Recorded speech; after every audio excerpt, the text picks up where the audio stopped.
Welcome to Mind Over Matters, the live stream where your mind actually matters. My name is Syme, and hosting the show with me today is Adam and Samad. Every week we discuss and debate the hottest topics as requested by our viewers and our listeners. We'll be live monitoring the chat and comments on YouTube, Periscope, Twitter and Instagram, so please send in your questions or simply tell us what matters are on your mind. Adam, what do we have for our audience today? Well, first off, we don't have Tak, unfortunately, this week. He's actually doing important things like doing an exam, right? Which is kind of crazy, given everybody's kind of dealing with changes to school structure, given all the schools are open up again. Victoria's free. We're free, guys. We're free. We can actually interact with people in some capacity outside. But yeah, no. Well, the big thing that we've been kind of talking about on social media is, and I guess we apologize in advance because we've switched over our Monday show to Friday. So there won't be a Mind Under Matters. But the reason we did that is because today they had the third presidential debate. There wasn't a second one, which is kind of confusing. It's like, wait, what? Did I miss a debate or something?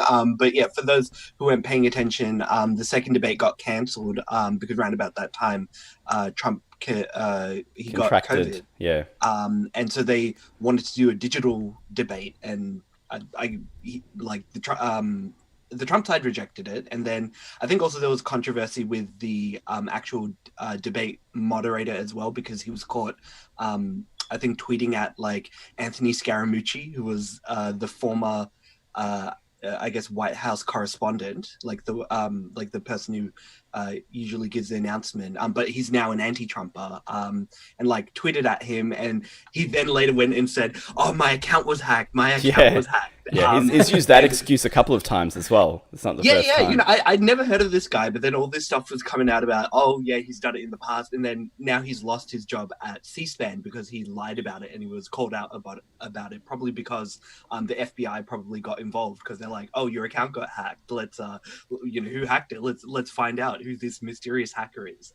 So it kind of seemed like the second debate was like a bit of a dodge anyways, because nobody would want to see a digital debate anyways. Half the fun of watching a debate is people kind of talking shit at each other from like at least a 5 feet distance away from each other, and I think the town hall format, which replaced the second debate, was actually pretty good.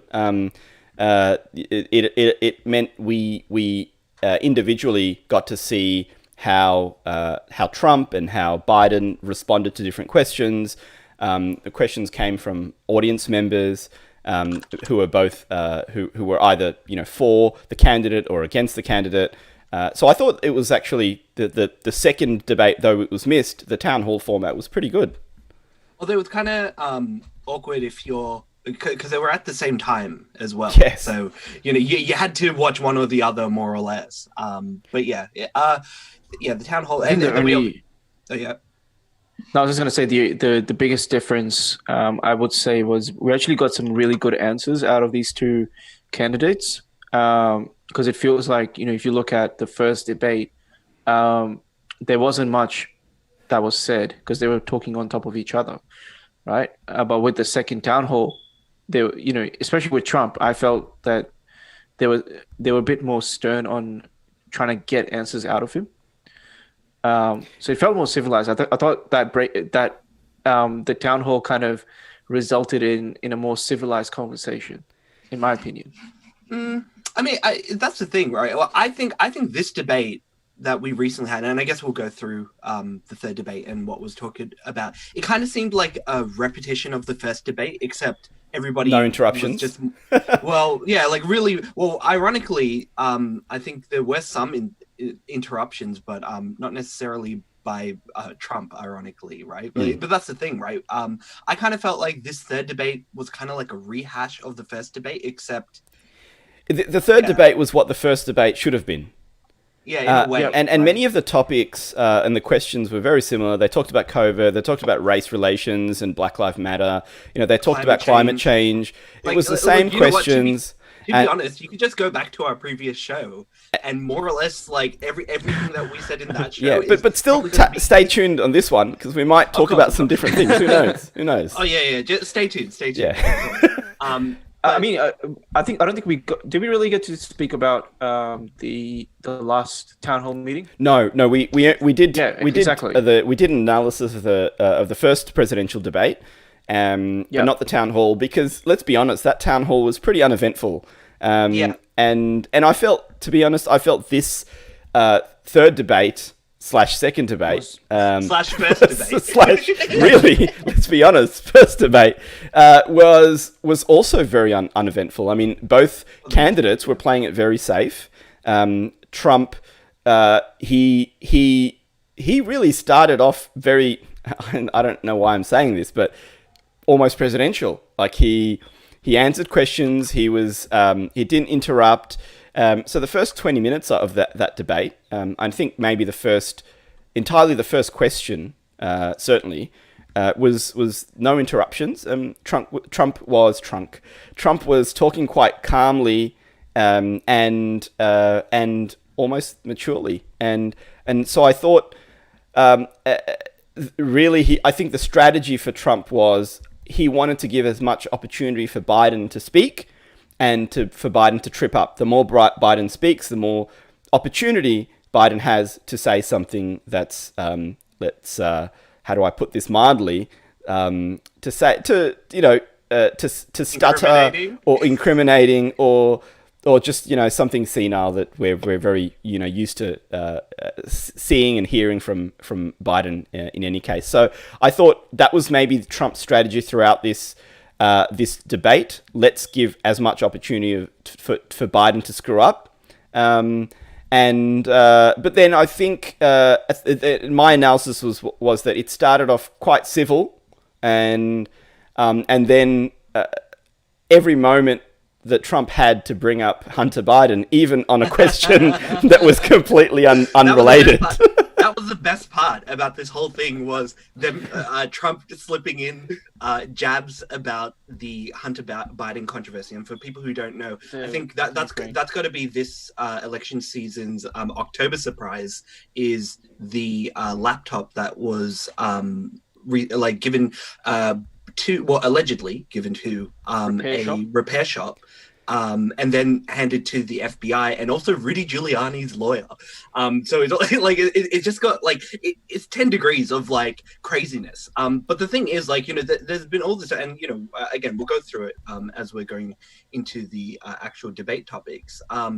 But the FBI, the Department of Justice, and the Director of National Intelligence have all said that this is not actually a part of a Russian interference scheme, as it's been touted in certain mainstream outlets. And the Biden campaign hasn't actually denied that these emails are fake. So there's a lot of suspiciousness, and I think because there's been a lot of other things about Twitter and social media, trying to get this story out. It does very much seem like Trump did use his time. It's almost like anytime you got that 2-minute spotlight, especially during the election security and foreign interference section, he'd be trying to drop something in regards to the leaks that were revealed during the emails. But I guess we can go into the first topic during the debate, and it was about COVID-19. So it was just a handling of COVID-19, what each candidate would have done or is going to do. What did you guys think about this section? And did it really change that much from the first debate? No, and that's the thing. I think it's a lot of the responses we got from both candidates was pretty similar to what what they said in the first presidential debate, and so nothing new really that was shed here. Again, it was that first question. I think they were both very civil, not nearly as many interruptions, and in terms of the responses, what was it? Biden claiming that Trump didn't do enough, and as a result, 220,000 Americans are dead, and another 200,000 potentially will die if Trump continues to do nothing. And I think Trump's response to that is, well, it came from China. And he said, quite frankly, neither he nor Biden were really responsible for it. So and that is the truth. They certainly weren't responsible for arriving in the United States, but Trump being the president at the time when this happened, I think him deflecting from that question time and time again, or not adequately answering it, is a problem. I think a lot of Americans, 220,000 of them who have died and have families, and will be going to the polling booths, if not, or if they haven't submitted their the mail-in ballots yet, will be going to the polls very soon. And they'll be thinking about their loved ones who died under Trump's watch. And I feel like Trump did a disservice in this response, as he did with the response in the first presidential debate, around how he would reduce those deaths. And I don't think he's provided a satisfactory answer to those who will go to the polls. Well, the issue with this is that, like you said, like nobody was really prepared for this. And, again, Biden was touting this notion of, he would make it so that people would have to wear masks. And the problem there is that at a federal level, that would be very difficult to control every single state, to make every single state wear masks and make it mandatory for people to do so.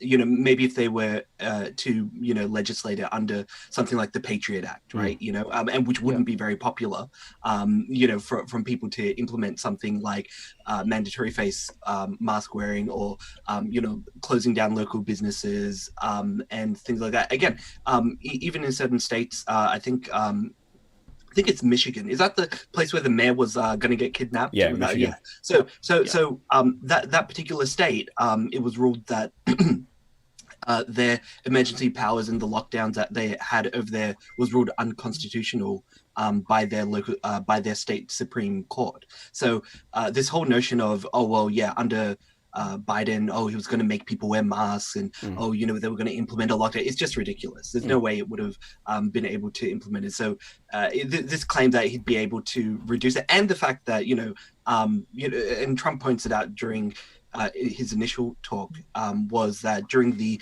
SARS outbreak in 2003, proportionally more people died under their watch, under the Biden-Obama campaign,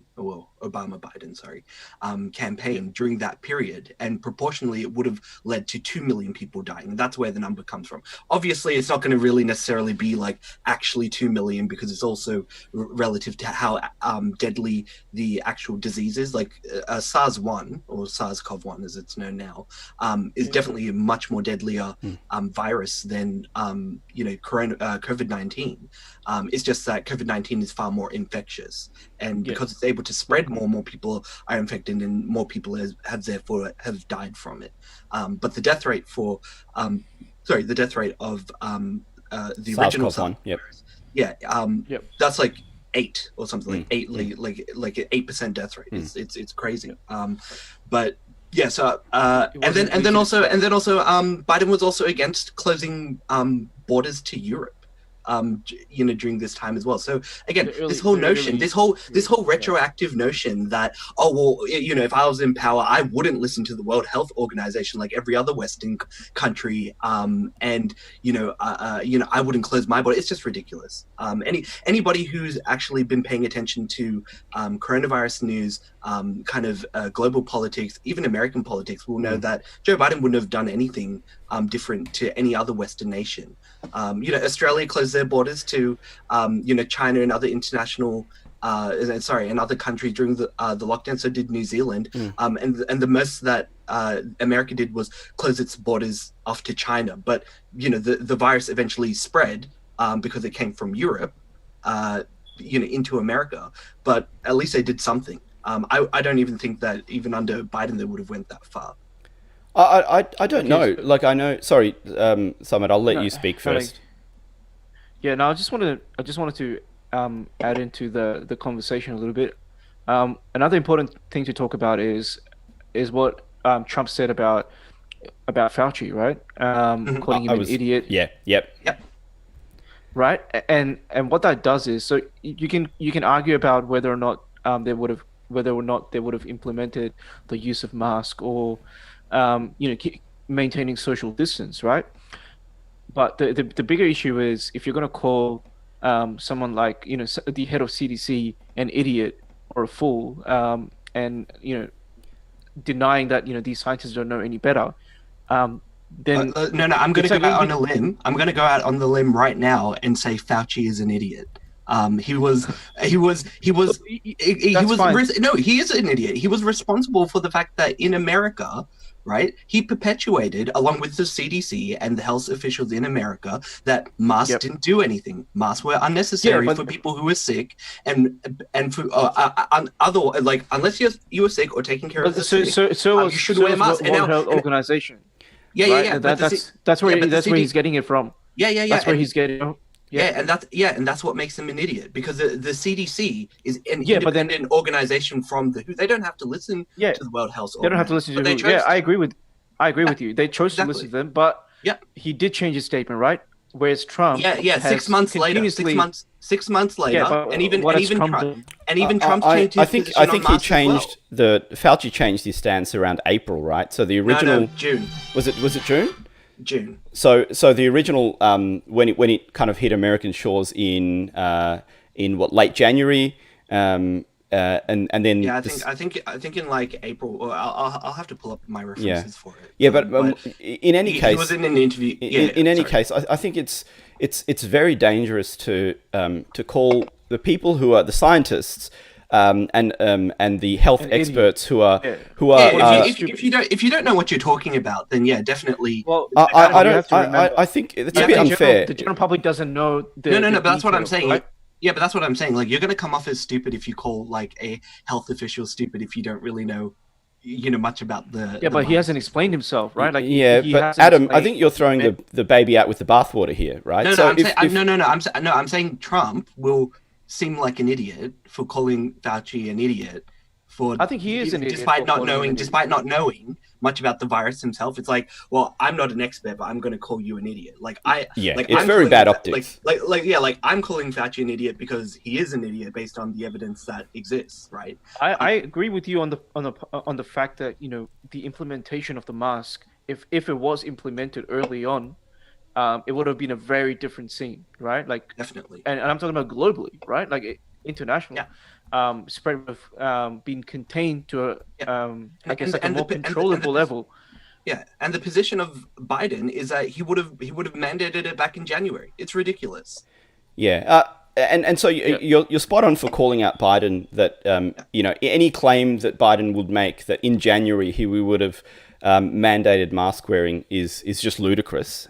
Absolutely agree. Absolutely. But I think what we also need to understand is Trump, when there were 5 confirmed cases in the United States, Trump did not take that seriously, and he went speaking to journalists, even though other parts of the international international community were taking it very seriously. Trump was not, and his constant claims that it would be over by April, it would be over by Easter, it would be over, it'll be over, and him constantly not taking the advice of not just the Easter, health experts. Not just Easter. Yeah. I was going to say not just Easter. He did mention that it was gonna the summer's gonna fizzle it out. Yeah, And- yeah. Look, the problem with that statement, like, I also don't agree with that statement either, because again, like, diseases don't just fizzle out because of the weather, guys. I'm just putting it out there. But even some health experts were also saying that, oh well, maybe it might go away, maybe it might not. Again, people are going to be taking the position of, what's going to fit my narrative at this particular junction, and we're going to, these scientists are saying to wear masks, these scientists are saying not to, right? And it's no different. It's no different with them saying that, oh well, maybe it'll go away during winter. Who knows? Even though a lot of countries were in winter and we're dealing with the virus very often. And I want to bring this back to what the whole intent behind these debates are. The US presidential debates are about the undecided voters. Because if you're a pro-Trumper, then you're going to vote for Trump no matter what he says. You know, he can grab him by the pee. It doesn't matter what he says. They're going to vote for him. And hardcore Democrats are going to vote for Biden, right? And so it's really there's a small number of people who are undecided around who to vote for, and you want to make sure that your answers appeal to those voters, because ultimately that can swing the election in favor of one candidate or the other, especially when the race right now seems to be the gap is narrowing. I know, you know, when I looked at the polls. I think the gap was always like the polling data that's been coming out during this election, I don't think has been very trustworthy. It seems very similar to like what's been happening in 2016. Like seems to be like oversampling in certain sites and giving, like at one stage it was like what Biden had like a 16-point like lead somewhere. It's like no, it's definitely not the case. Yeah, I think this race is a lot more closer. What you want at the end of the day, and yeah, at the end of the day, it's a lot more closer than. Sorry, I'm talking away from the mic like over here. I think the race is much more closer than people are giving credit for. And if you are a Biden supporter, especially, right, you don't want to be complacent, because that's essentially what happened during 2016, right? People got complacent, and a lot of people who are swing voters are usually not voters. That makes sense, right? Like they're not going to be. They need a reason to go out, wait in line, possibly in the rain for hours to go and vote for someone. They need to be energized to do that. To be fair, they need to be motivated to lick an envelope, and mail it somewhere, right? Like people don't even want to do that, and I don't blame them, because we have to vote here because it's mandatory. We get fined. There is an incentive for us to vote in our local, federal. Even then, we received the council voting ballots at my house about a month ago. I've been sitting on them, and my wife has diligently every week reminded me. And in the final week, and it was due 6 p.m. on Thursday. And every week in the last week, every day of the last week, she's been reminding me, and I'm like, oh my God. So on Thursday, I finally pulled out the ballots, and I'm like, oh my God, I got to label 1 to 20 of candidates that I don't know what they represent. So most of that was just random selection for me, right? I'm like, oh, that guy's name sounds all right. He just went down the line. Do you think that, like, for like, because again, I'm not really too sure about Australian politics, ironically enough, but in regards to like your positioning on the actual ballot, do you think like those who are like at the top have an advantage, because people who don't care are just going to do so do you think they have to, like, I don't know, pay off, like how do they get I think it's a random, like it's a lottery system, and they pick it in a lottery system, so that's how the names appear. And for example, the incumbent councillor appeared as the last name on the list. I hadn't even heard of her name until I was like going through the list of all these names. And then there was 2 pages of which I'd only looked at the first page. And then as I'd already done 1 to 5. I flipped over. I'm like, oh my God, there's another 10 people here. So don't do what I did. But I'm just saying that you need to be energized to want to fill out that ballot. And that's the thing. A lot of kind of. But I do want to point out one more thing. Mm-hmm. One more thing, that the early voters have already exceeded exceeded the number of the early voter number has already been exceeded by, I think, the 2016 elections. So there's already more people coming out to vote. And this is something that I've spoken to my friends in the US, and they're saying the same thing. They're like, there are a lot more people now who are motivated and interested in the politics, and are more willing to vote, go out of their way to vote, because of what happened in 2016. Because a lot of people thought that this was it was already in the bag. Yeah, already in the bag. Yeah. And then they lost by a lot. And then they lost because and these are some of them are actual Democrats, right? Like and they were, even if they weren't diehard supporters of Clinton, they were still okay with the idea of her being the next president. right? And they thought, she's clearly gonna win against this orange man. Like Yeah. there was no there was like no competition. And then of course yeah. you get lazy, you get complacent.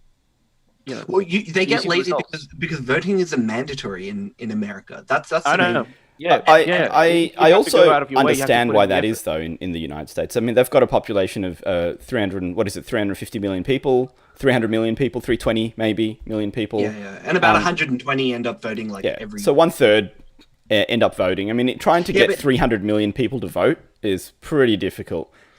Yeah, but at least it'd be more, I guess, representative of the American will in that regard. And I'm right? sure once voting is done through some better technology rather than having to line up or mail in votes, but a more reliable system of voting, More accessible as well. and more accessible. I'm sure. What about raising hands? It's pretty. Everybody just Everyone get on a Zoom call. Okay, left hand for But I want to which one's the left? come to a question that Ali has asked on our chat. He said, fun fact, the polls weren't wrong in 2016. The pollsters were, though.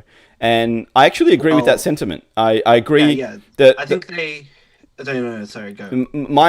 there's this myth that the 2016 polls were wrong, and the reality is they weren't wrong. The polls indicated, majority of those polls indicated that Trump had a anywhere from 20 to 30% chance of winning. It didn't say he didn't have any chance, and so there was a path to victory for Trump. It was just a very unlikely path. It's like trying to get a royal flush on your first attempt, right? I mean, and he did it, but the path to victory was there. The problem is that if multiple people aren't able to predict that he had a chance to win, it means that they were unable to properly analyze the political situation at the time, right? And I think the main thing, even pollsters have gone back and they said, oh, well, the reason why the polls were wrong is because we didn't adjust for X, Y, and Z. But now we've done that, right? Well, it was also, agree, like, for example, they hadn't had as much weighting on education, right? The education level. They've now adjusted for that in the 2020 polls. The other reason was it was very hard to.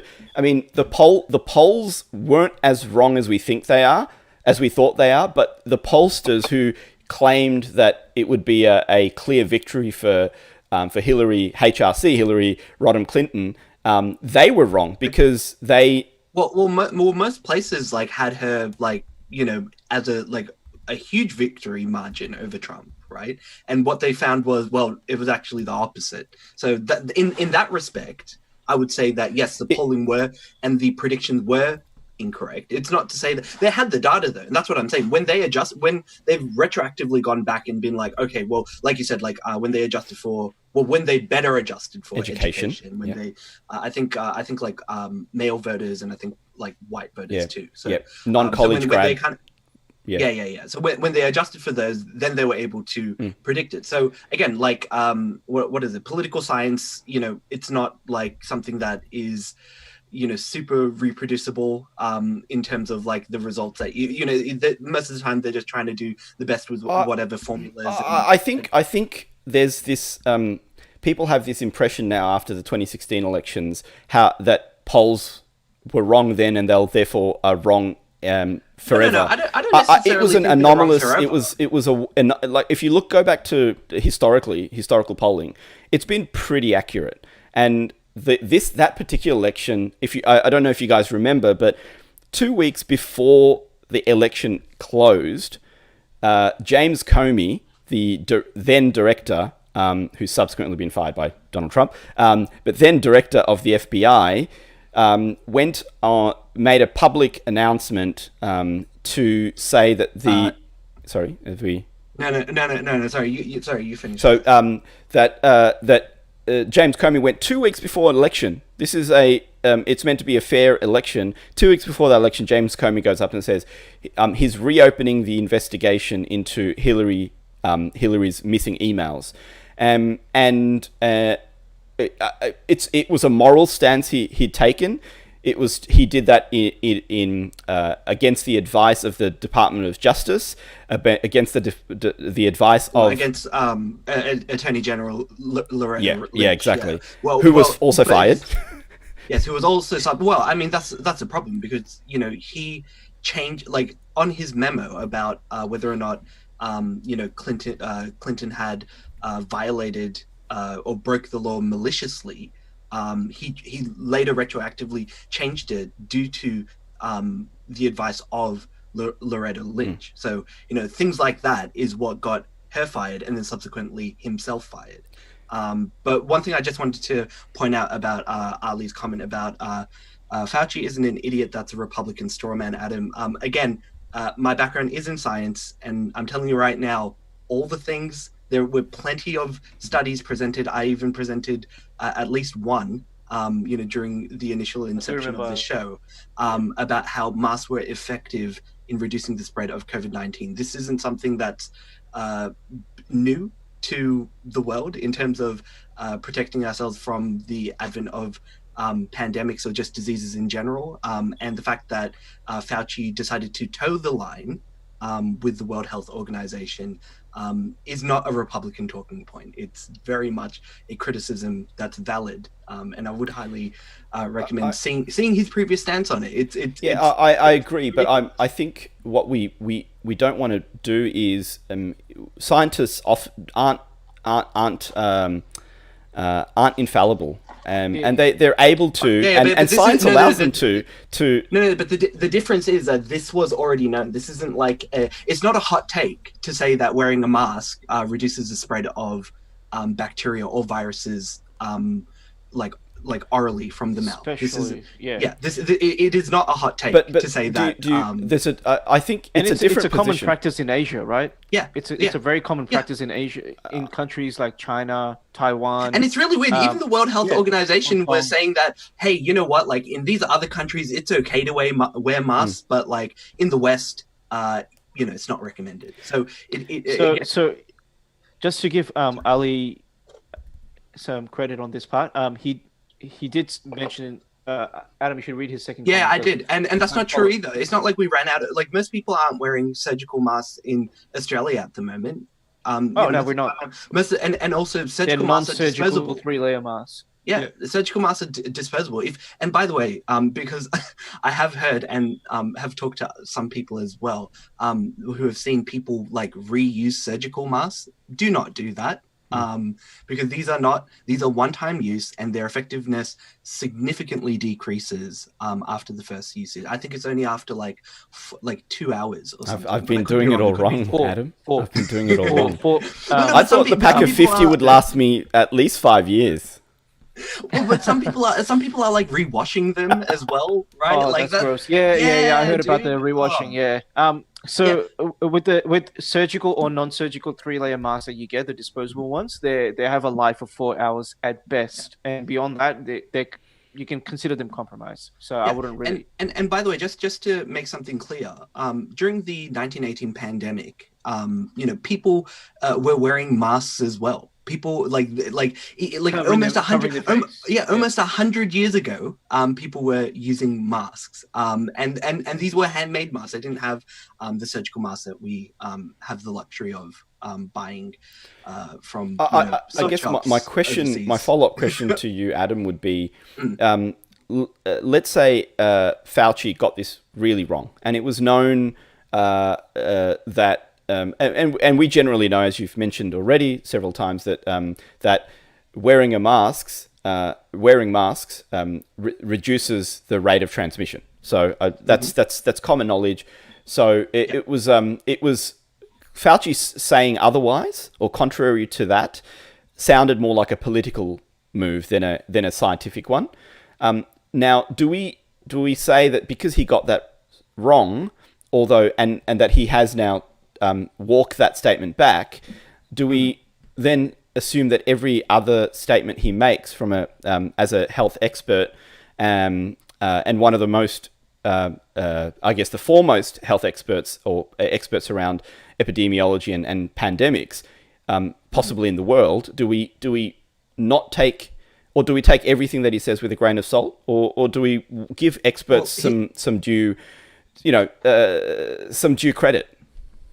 No, yeah, yeah. So here's the thing, right? Like it's fine to like again, science isn't something that's stable in terms of our understanding, right? Like we always find new information, we adjust that, and we've been doing it during the pandemic too, right? Now the difference here is again he is I think he's like the director of virology. I might it's like the NIAID, I believe he's like the director of, and then he was made as one of the figureheads of the coronavirus task force. He's not just some guy who's just giving his advice about coronavirus as like a consultant. He's leading, and that's the thing, like it's not like the Trump administration like listened to him on everything either, right? But the problem here is much like how the health minister here in Australia resigned for their handling of the hotel incident. These people and despite like what is it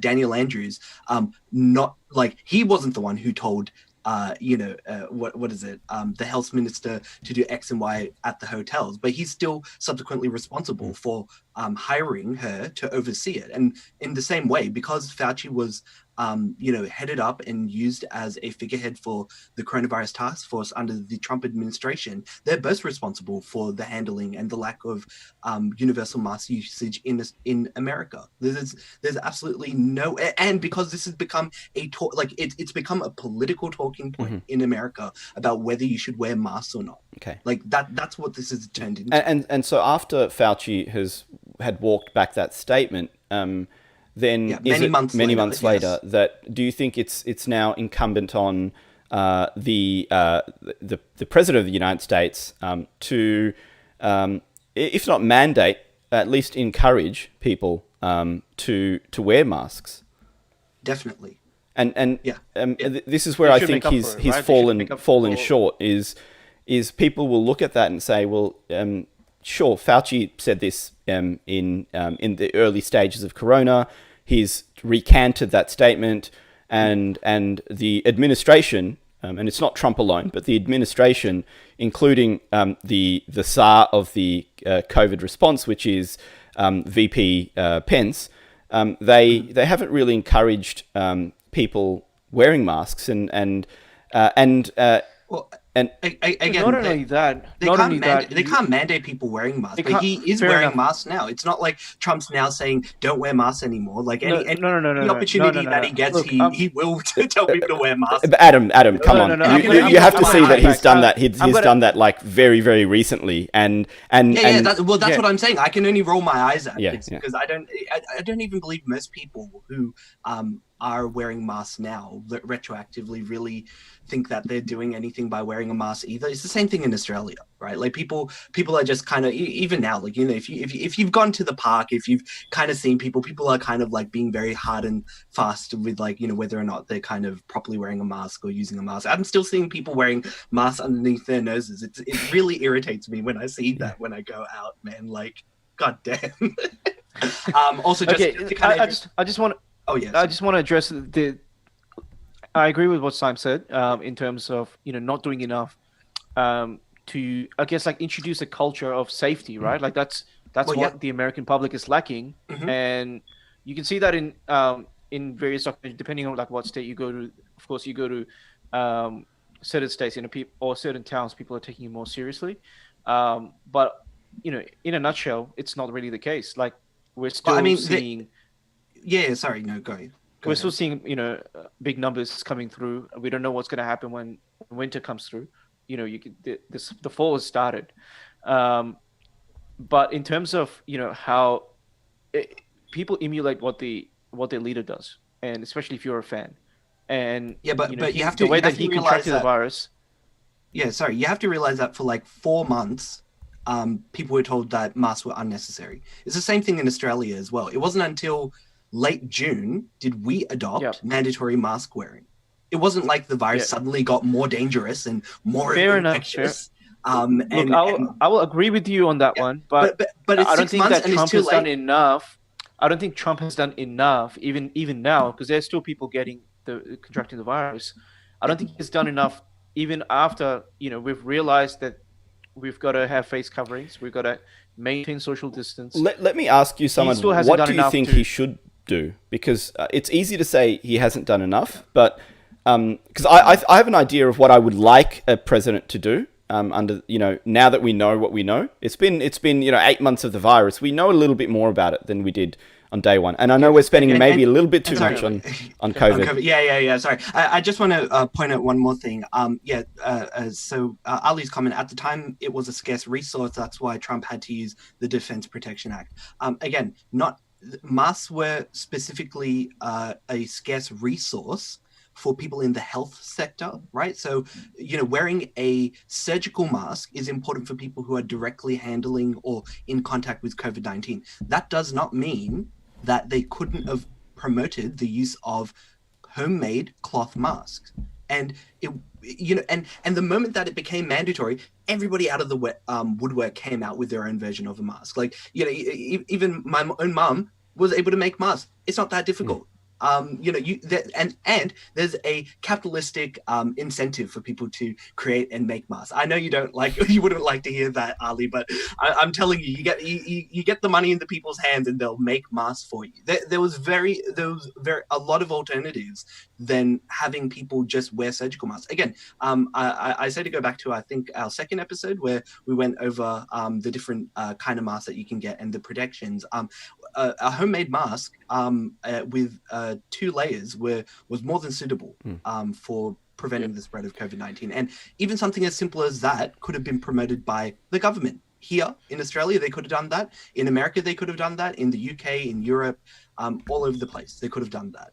Asia knows what's up. They know what's up. They know to wash their hands and to wear masks. They were on top of it. They were on top of it.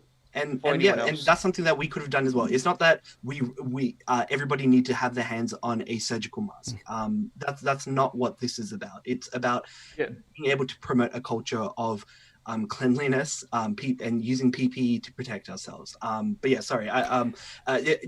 Just to answer your question, because you did ask a really good one. What would we like to see Trump do? Again. He should have done more about promoting masks, social distancing, lockdown measures. Also, not talking down the virus. Sorry. Also, not talking down the virus, not making it sound like it's a flu. I think, like you said, it's not just the chitter chatter about the mask not being an important aspect of protecting yourself from the virus or the spread of the virus. It's initially making it sound like, oh, it's going to go away, it's going to go away, it's going to go away. Well, nothing lasts forever, but giving people time frames, I think, is a very dangerous territory. And I think he's also continued to do that even till this day.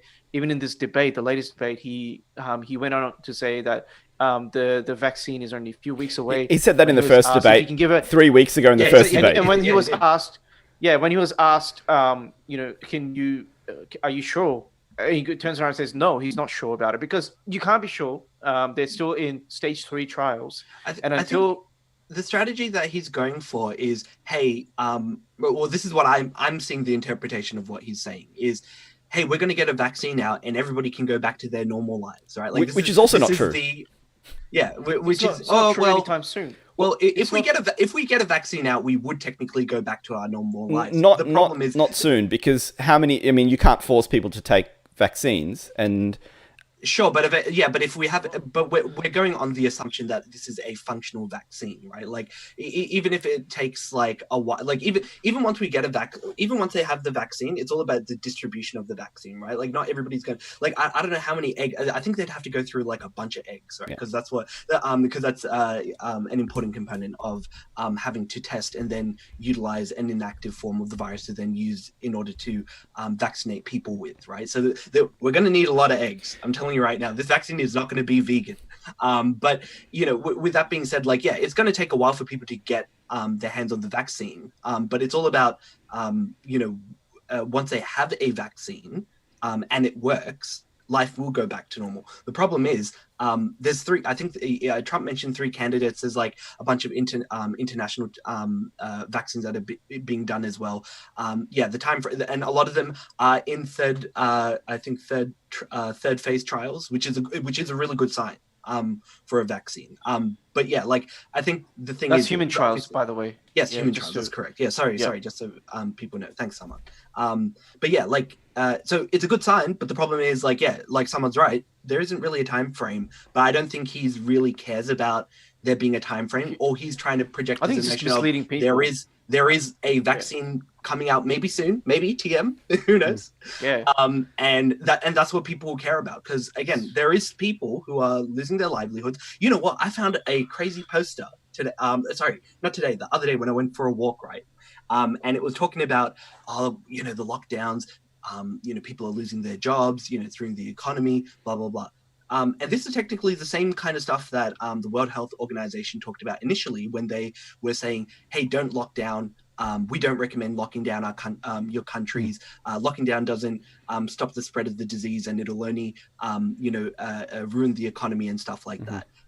Which is true, but again, we kind of, as a society, decide to dictate what's more important, the economy or people's lives, right? Sweden's going for the economy side, and and I think that's the strategy that obviously Trump is going for too, right? He's trying to appeal and also it's the strategy that a lot of anti-lockdown protesters, anti-mask protesters are also indicating at. They want to build a herd immunity. Well, at the same time, I don't want to necessarily frame people who want things to reopen as anti-mask people as well, because I think a lot of people I'm not saying. in America, I'm not saying. I know you're not, but like I'm saying, there is a lot of people who do want things to reopen and return back to normal so they can live their good life and all that kind of stuff. And that's the people he's look. In essence, everyone wants that. In essence, everyone wants that. No one wants to stay indoors. No one wants, we miss all aspects of our, I guess, like, the life lives, back in the days. Yeah, the regular life. Days. And man, it is back in the days, man. I mean, it's been, it's going to be a whole year since this thing became isn't a that worldwide crazy? pandemic. Yeah, and by the way, like, this virus has been out in public for more than a year now, because. Well, not more than a year. I think the mid-December to late December was its first.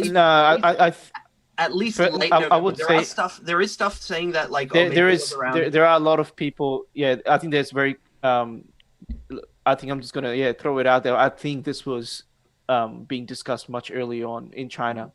The outbreak. So Outbreak. There was a lot of chatter about, like, whether or not there was SARS-like I guess like disease being seen, like, in October, but I think like late November, December time period is kind of when That's when it was like officially confirmed. Yeah. So again, we don't know, because China's not letting us look into their facilities. Again, it did originate from China, like they're like, as much as there's people... absolutely no doubt about that. But and I think there should be. Well, I don't know, mate. Who knows where it came from? Could have came from anywhere, mate. Look, I think there needs to be an independent research. Not going to happen. Not going to happen. It's not going to happen, but the World Health Organization sent over an investigative team to research the origin of the coronavirus, and they didn't even go to Wuhan. So yeah, and it would have been fully escorted by the CCP. So you can't deviate from the green path that the CCP would lay out for you. Oh yeah, exactly. It's kind of like, if you guys have heard of those South, like, touring North Korea. It's very curated. You get to see really nice parts of North Korea, but like, if you just kind of walk on and off street, which they wouldn't let you do, there's just nothing but poverty in that area, right? Because they're just trying to hide everything and make the country look better than it is. And China's no different. Who do you think they learned it from? Who do you think North Korea learned it from? But anyways, I guess Ali said something really interesting. He's like, if people don't take vaccines, electric shit. If people don't take vaccines, put them on an electric train. Yeah, I mean, that might be. Look, to be fair, that might be a tactic of the CCP. So, they were kidnapping people early in the virus, and I think they only still have only 8,000 people who died, right? Like only 8,000. Yeah, 81,000, and they put a curb to it. That's it. Is it 81? I thought it's only. Is it 80? Did they say only 81,000? 81,000 people contracted the virus. Yeah. No. That died from the virus. Or died. Yeah. 8,000. Yeah. 8,000. Yeah, 8,000 people. In India, and this is India at the moment. 117,365 people have died in India, right? Yeah. India and China has very, comparable size populations.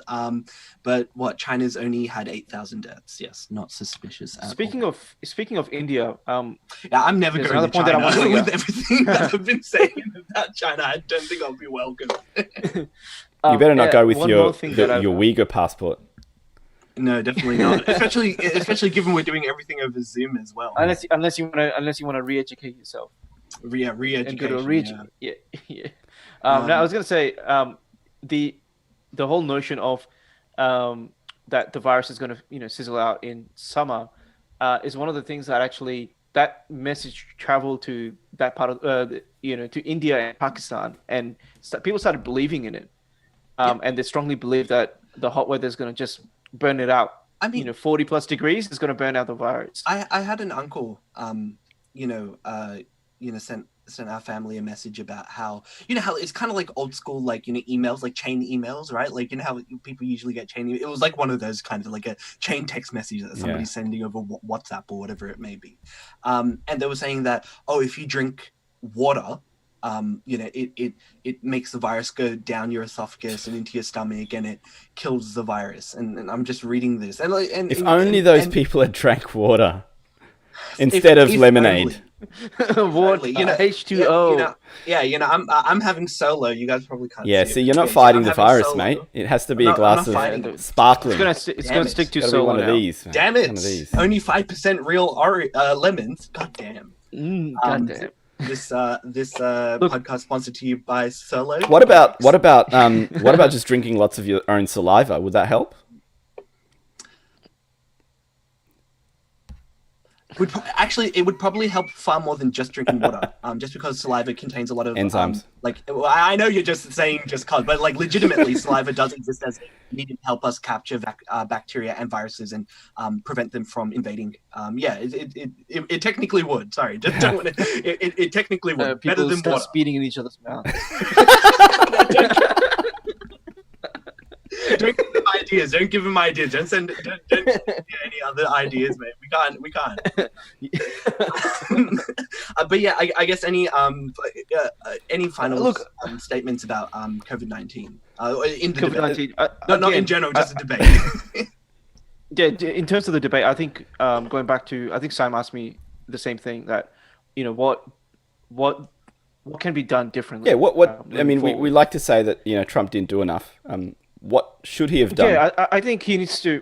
Like I said, it's about showing a model on how we can live. Let's say until we get the vaccine, how we can live and survive, with the virus, and that's by creating a set of standards.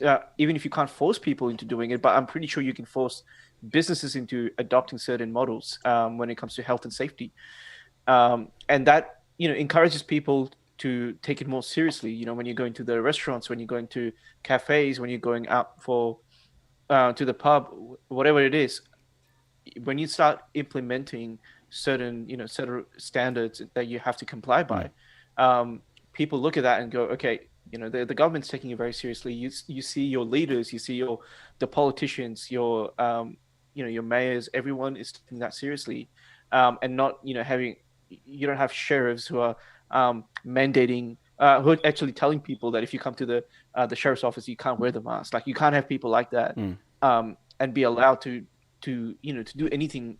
You see, the problem there is the problem there is, again, it's dependent on the state that you're in. Like, if you compare New York to Texas, they're going to have completely different rules and measures. I know, yeah. But and again, I don't know. It's all about it's the leader's job. It's the leader's job to try and get, if not everyone, the majority on board, to do the right thing. And I don't feel like that's been the case, right? Like, there's been, the reason why they had such a widespread and it happened so quickly. Is because people didn't take it seriously, and when I say people, I'm talking about the politicians didn't take it seriously. The officials who are responsible for it didn't take it seriously. I think there's still, it doesn't even feel like they had the first wave and then the second wave. It kind of felt like they had the first wave, it really peaked and then it kind of, slowed down a little bit, but it never really died out. Like, we had a second wave after having 0 cases, right? Like we had a second spike, and that came later. But in America's case, they're getting cases on a daily, and I'm not talking about 1 or 2 cases. We're talking in Thousands, hundreds of thousands. Yeah, thousands. Yeah. And I think what needs to change moving forward, because there's still, it's a, what, 300 plus America. Sorry, what was that? Can you hear me? Yep. Yeah. Sorry, I think just one of your words just right. cut out. Yeah, you're good. Wait, hold on a sec. All good. We'll filibuster in the meantime. I might just shed some light on what I think could have been done. I agree with all of the sentiments both you, Adam, and Samad have shown around what Trump could have maybe done better, and so I agree with all of that. I think the other thing is that some of the Republican kind of states, Trump could have reached out to those governors, like Ron DeSantis, who's the governor of Florida, and what's the Texas governor, Greg Abbott, and he's met with them several times, and these 2 states had a massive peak, and there were at one point over 1,000 people dying from COVID per day, and I think he should have. By the way, can you guys hear me? We can. Yeah, you're good. And Trump should have spoken to those governors and negotiated with them to say, please encourage people to wear masks, because those governors were very, very anti-mask as well. And so while Trump was, let's say, not necessarily anti-mask, he was certainly not pro-mask.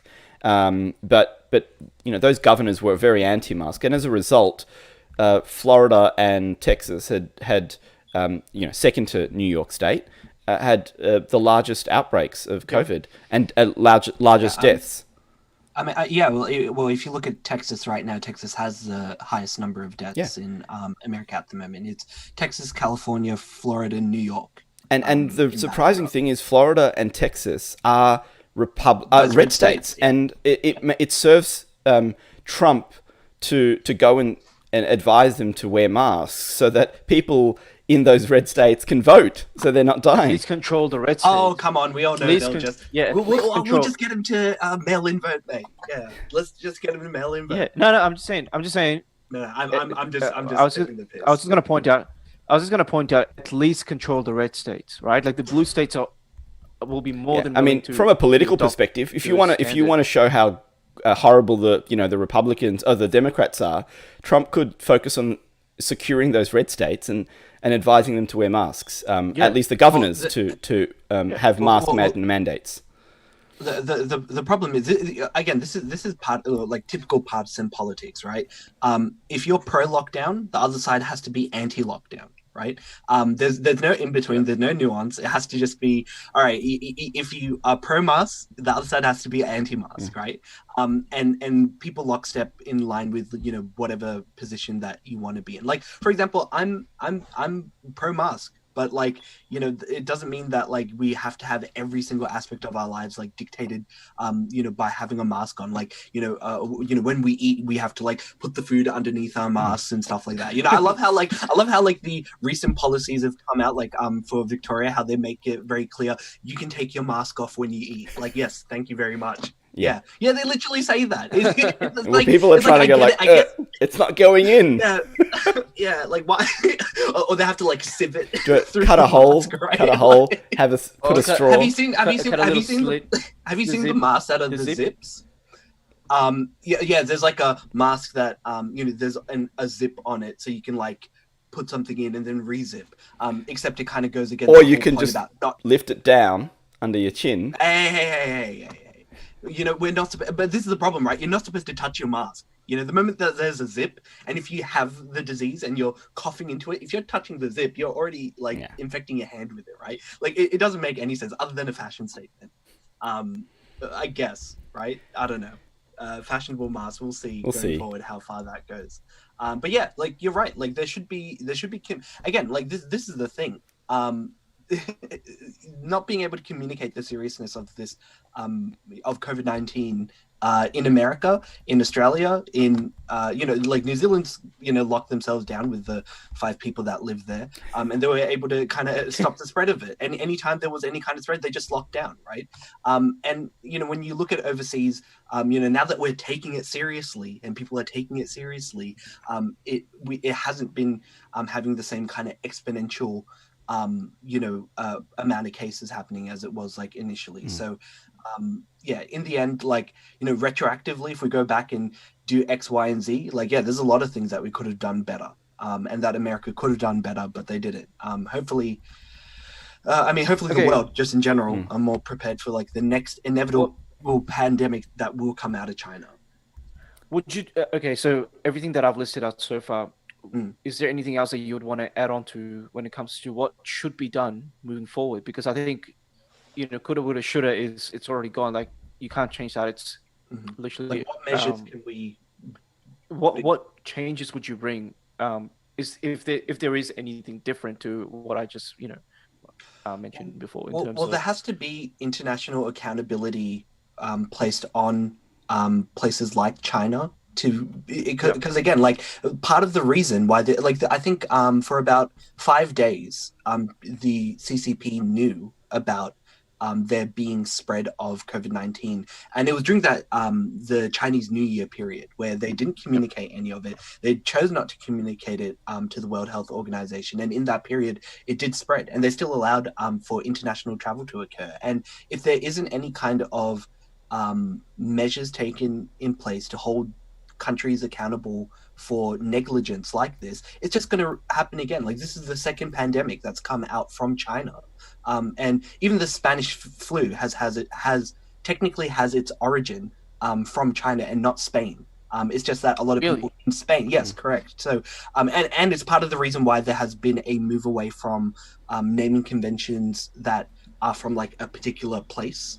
Because again, like, there is a association with, Ebola, for example, is named, I think, like, after the river that was near the place that had where the disease originally originated from. They didn't want to call it after the place because of the negative repercussions that can come from calling it after a certain area or place.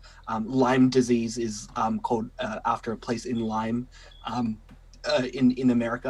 I'm not sure exactly where, but so that's part of the reason why they're moving away from it. But so in terms of our recent history, as in the last 20 years, there's been 2 pandemics called from 2 viruses that have come out of China, right? If they're not held responsible for the actions that they're taking both here, coronaviruses as well.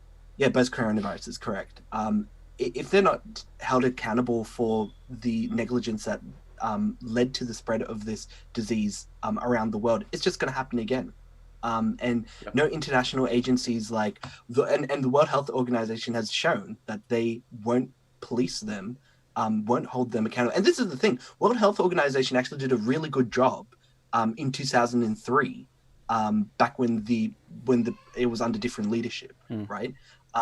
In terms of holding China accountable, finding out the origin and where the original SARS originated from. It was like from civets. They're like these weird, like, cat sloth things. They're very strange. Look it up.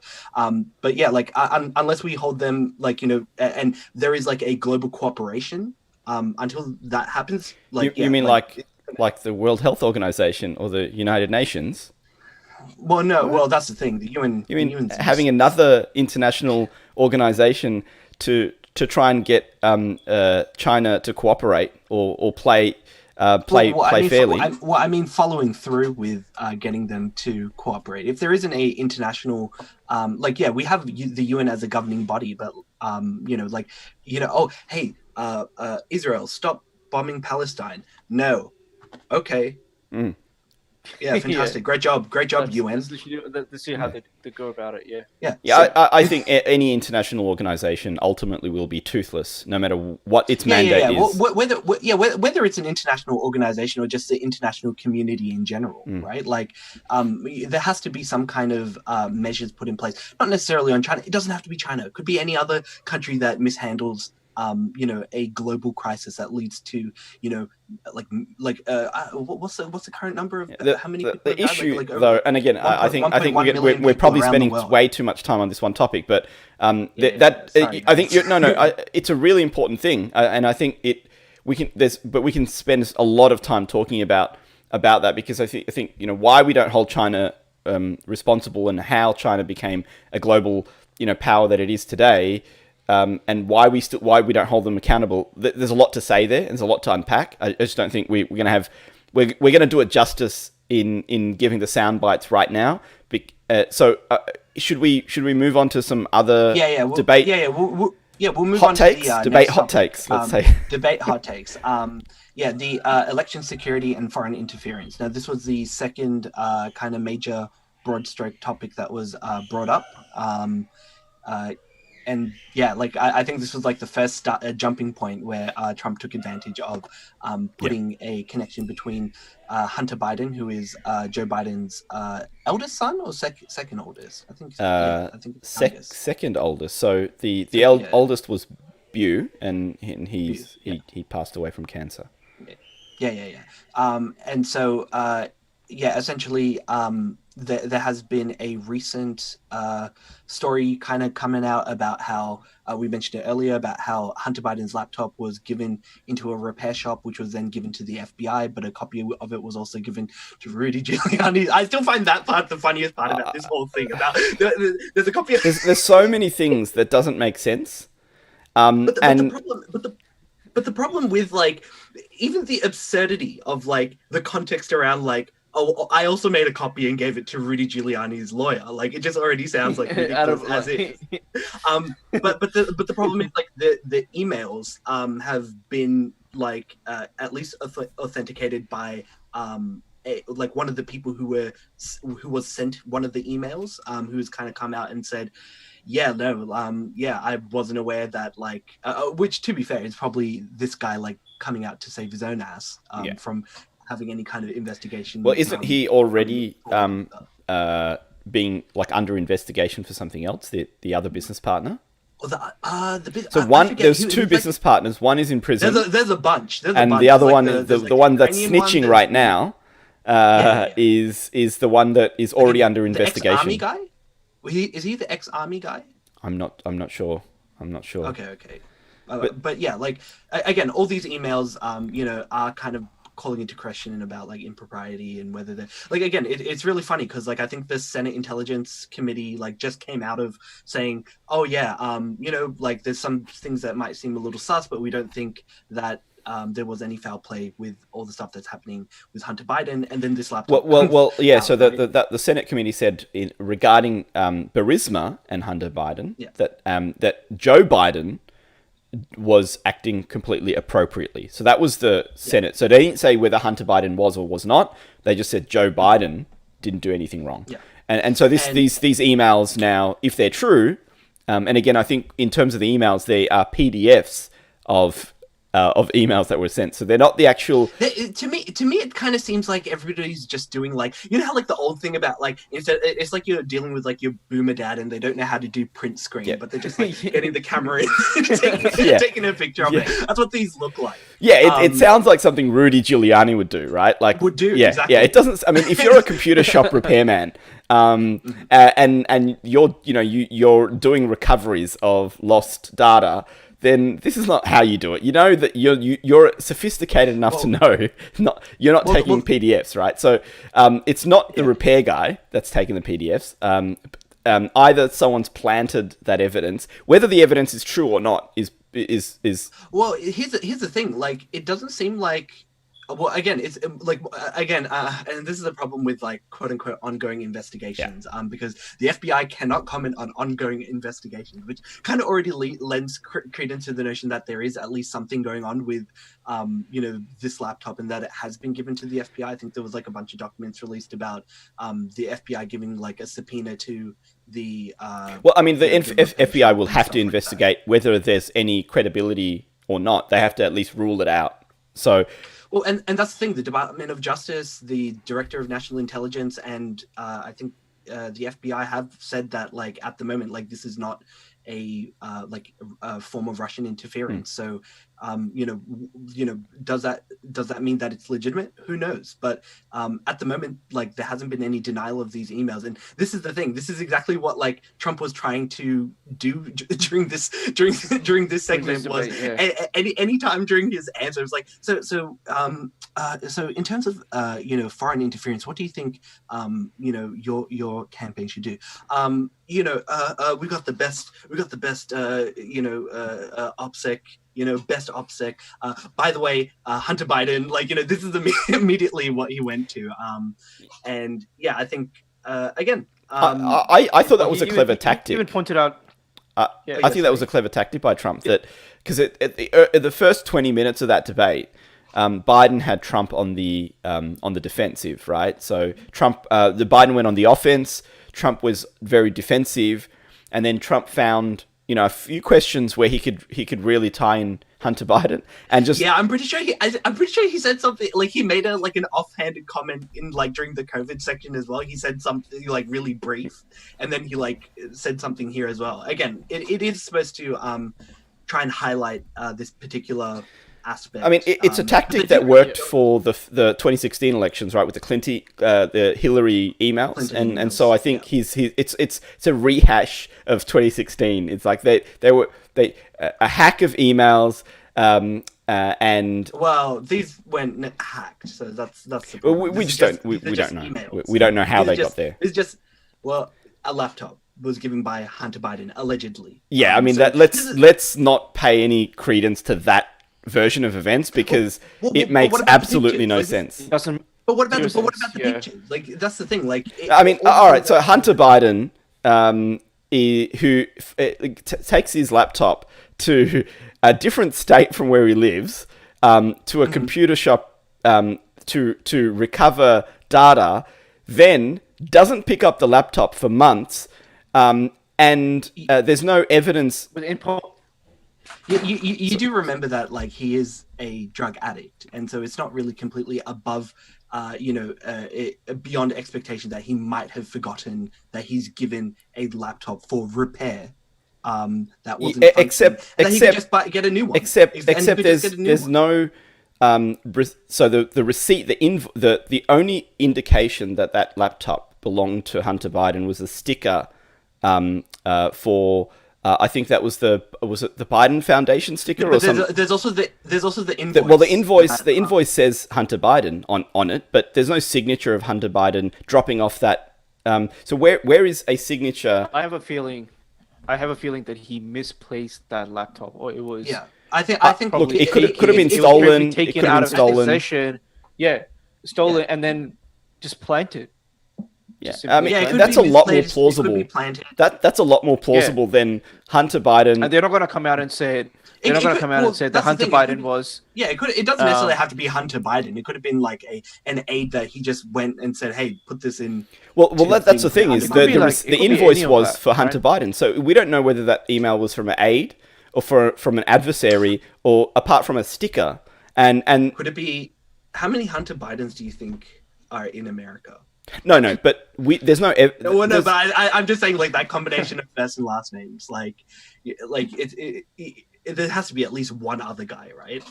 Yeah, probably. Yeah, it has to be.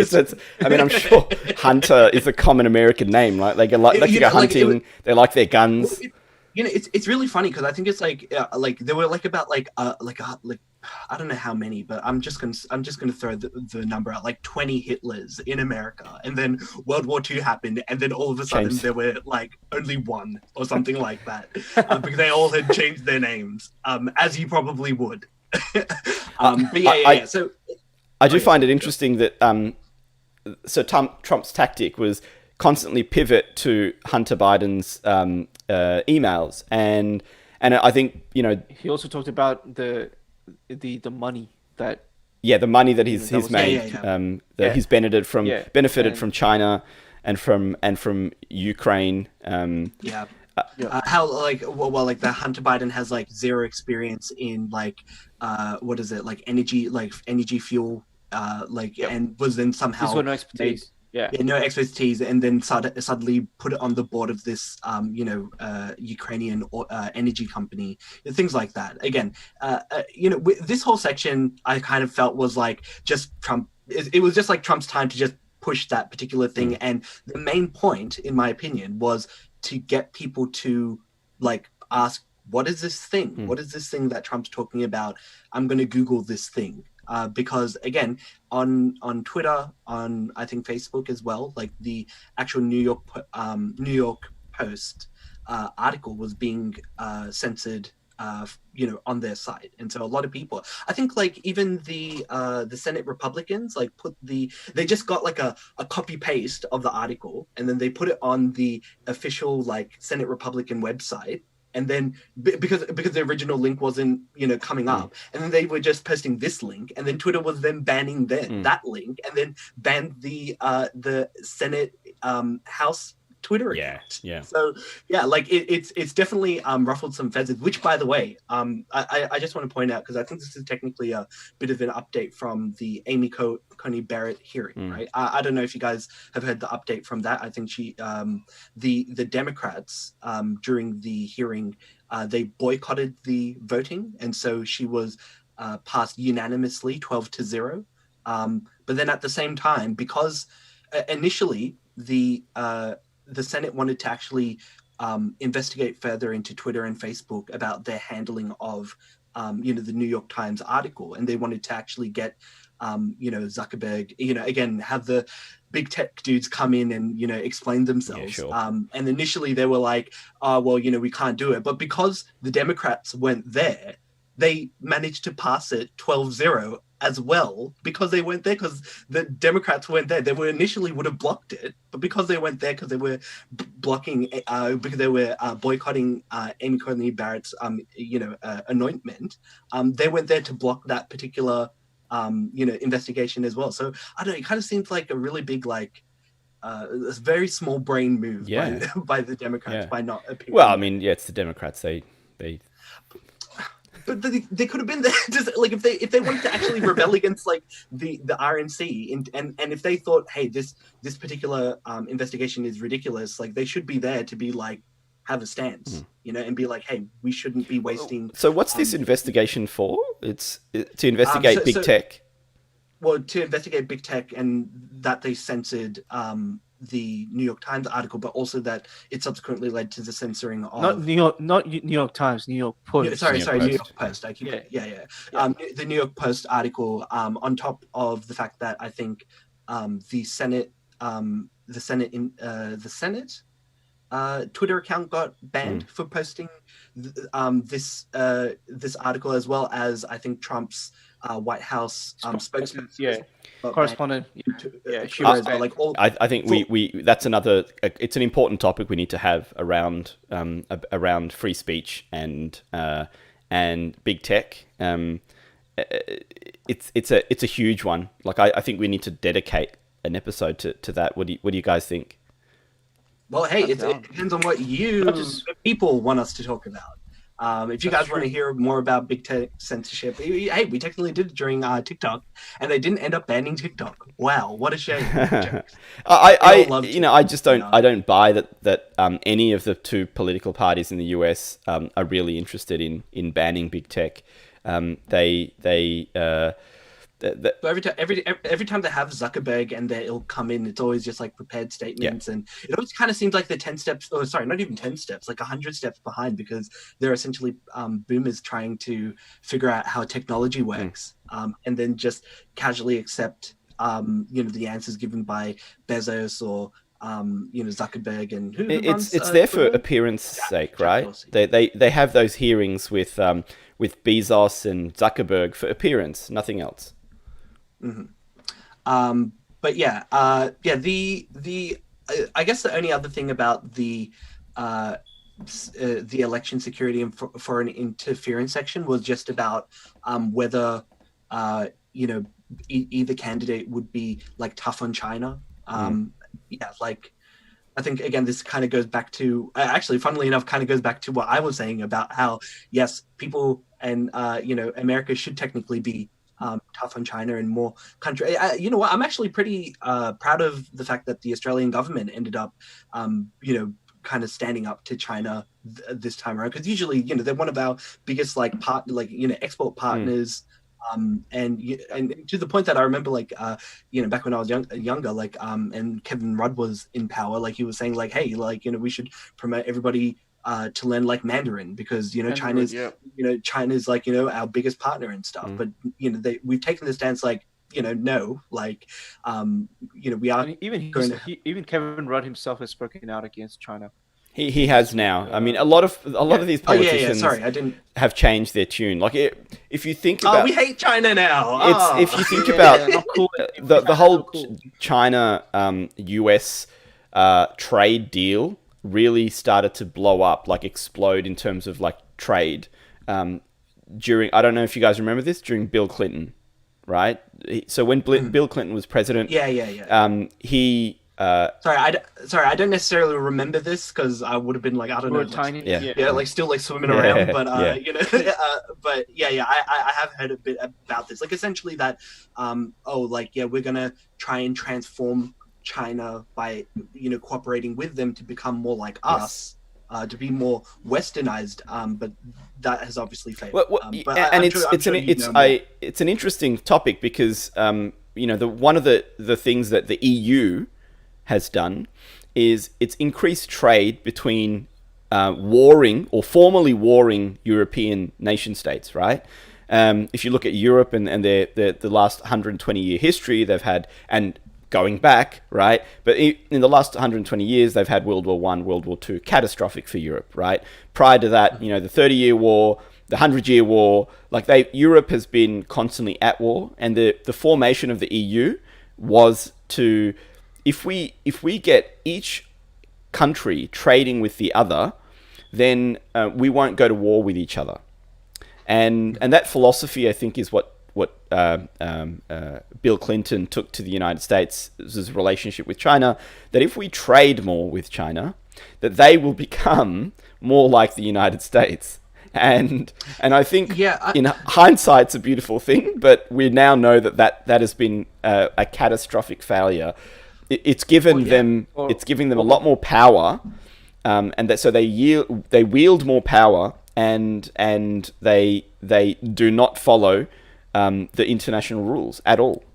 Well, it's really interesting that you say that that's part of the, I guess, the ethos behind the EU helping each other. The thing is, people in the European nations live next to each other, and there is like a big kind of incentive, because let's say, like you said, they were at war. And if one country, doesn't follow the other, they're right next to each other. They can go to war anytime. Meanwhile, places like China is completely decoupled from Europe, America, and they actually have been trying to kind of put their tendrils out and have greater influence in Asia, such as trying to control I forget this, it's like the Chinese sea or something like that, like the Asia Sea, like this area that technically China doesn't sea? belong.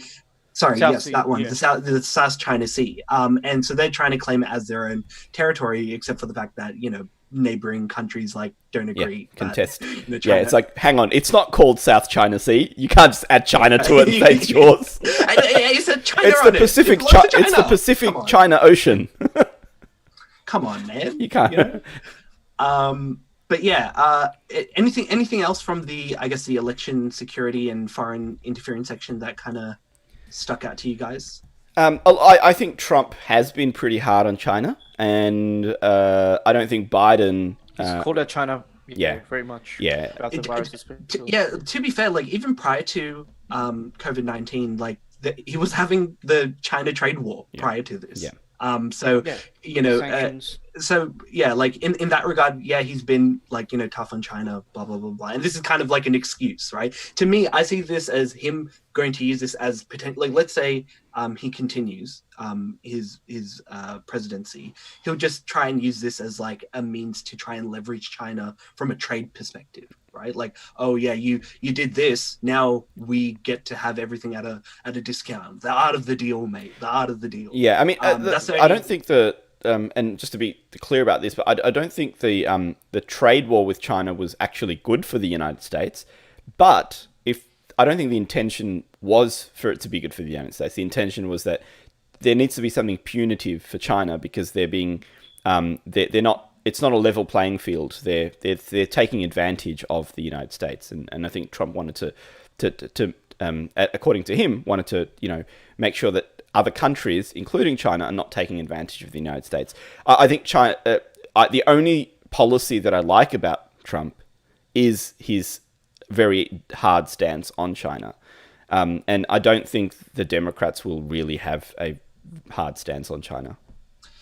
And why do you think that? Because even now with everything, like it's just basically like easy points, like easy political points. Yeah, if you go back, when it comes to implementation, I don't think that I agree with Sam. I don't think if they do come into power over the years, they might start off on that. We're gonna go on this offensive, but I think they will slowly start to retract and go back to the old ways where they start shaking hands and cutting deals to make China happy. Yeah, and again, fair, I don't see the Republicans not doing that either. I was about to say it's not just. I'm not saying it's the Democrats are the only ones. I think both parties are all they're driven by capitalism, and so it's labor is cheap in China. Production costs are cheap in China. Companies can make more profit if production happens in China. So that will continue. The only time I see a very strong stance on China is a Republican Senate with a Donald Trump presidency. That's the only time you get a strict China stance. Any other, I think if the Republicans threw Mitt Romney or VP Pence, I don't think they would be strong on China. No. Definitely not Mitt Romney. Nobody wants Mitt Romney, let's face it. Maybe Jeb Bush, mate. Jeb Bush. Please clap, mate. Please clap. I guess we'll move on to the next section, which was American families and the economy. So it was technically like a really weird naming of this section because it was essentially talking about Obamacare for the most part. Any particular comments about this section, guys? I think, sorry, go ahead, Simon. No, I was just gonna say, I don't think that's a priority for Trump at all, because he doesn't believe in affordable care. He's absolutely doesn't believe in it. Even if he tries to word himself out of it, he's going to repeal the act, but he's not going to replace it with anything that helps the poor, the disenfranchised, those who can't afford any level of insurance, those who are from a lower socioeconomic background. So I think with someone like Trump, poor people, when it comes to poor or the lower middle class, I don't think they have much chance with any level of healthcare. And I did watch a documentary based on this, and funny enough, it was the whole documentary was shot. I'm forgetting the state name, but it was a red state, fairly poor, and the population there is benefiting from even the current broken system of Obamacare, and they were worried about not having any support once this gets repealed by their president. There's certain medicine that they can't afford at full price. There's certain doctor's appointments that they can't afford. And it's easy to talk about economy and all that, but the economy is it only exists if people exist, right? So health is literally the first priority of any human being, because without health, all that money that you hold on to means nothing. Once you're under the ground, all of that money, it adds no value to your your being, right? It's nothing. And I think I don't see America going in the direction of universal healthcare, purely because just the way that the country is set up, it would be a very difficult task. I don't think it's impossible, but I think it'll be a very difficult task. And just the way that the insurance companies are set up, they're making bank and they are not going anywhere. right? They're not gonna let that go and let people walk away with something, even if it's not as good as us, and walk away with something that's half decent, um, which is supported by the government. And he constantly talks about how disgraceful and how much of a disaster the Obamacare is. But up until now, like he's coming to the end of his 4-year term, he hasn't done anything to improve it or to modify it to make it better. He's talked about it on various occasions, right? Like every time this topic comes up, and it's a very common topic. Every time he gets interviewed by an international, an overseas journalist, um, he's asked about what is he doing about the Obamacare, and he will badmouth it for minutes on end. But when it comes to talking about what he's doing to make it better or to replace it with something even better, it's just fluff. Yeah. And he says that, but when the time comes, he's just going to repeal it, and he's going to continue talking about replacing with something better. But that something better is never going to come. It's going to be in the future, and that future is never going to arrive. And I think people, the American public, really needs to take this part seriously, because even if you don't like what the Obamacare does, you need to take your health seriously, and you need to take the support system seriously. The medical side of things needs to be taken care of to some degree. This is I don't even know where to start with this topic. one, because where America is right now with its healthcare situation is exactly what has been orchestrated for them. So what I mean by that is the reason America doesn't invest in education, right? Doesn't have this concept of free education, is because they want people to be uneducated, so that they can convince people that policies that hinder them and hinder their families are good for them. So they want, if you have an educated population, it's not they can't be fooled, but they're not as easily fooled. So that's the first thing. The second, wasn't I telling you about a very interesting instance where I think it was Wendy's who introduced a 1/3 of instead of a quarter pounder, they try to introduce a burger with 1/3 of a patty, right? 1/3 of a pound patty. And people thought that the quarter pounder had more meat. Oh, because it was a quarter. Yeah. yeah, because it was 1/4, and this of 4 is more than 3. And this is basic maths, right? Like, and that, even though it's not, it doesn't really seem much. Like, I'll be extrapolating a lot, but I think I find that kind of poetic, because it does reflect. There's a concerted effort. It does reflect the public. There's a concerted effort, particularly by the Republicans, to keep American, particularly the white American voters, to dumb them down. So that's the first thing, and they use education as a political tool to do that. The second thing which plays into this is when something like Obamacare, which actually benefits poor white Americans, right? Parties, and I'm not just going to say it's the Republicans, but largely the Republicans, they convince poor white Americans that, hang on a minute, if something is going to benefit poor white black people as well, then don't support it.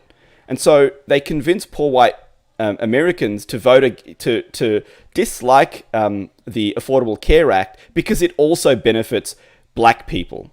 And I know that's going to sound, I know I can see kind of Adam, squinting and nodding a little bit. Yeah, but this is the reality: is that if you and there's research, and I'm happy to kind of link to that. But which shows that if there's a policy, and it's not just the Affordable Care Act or Obamacare, whatever you want to call it, but it's any policy that if it overwhelmingly can benefit black people, then poor white Americans will oppose that policy.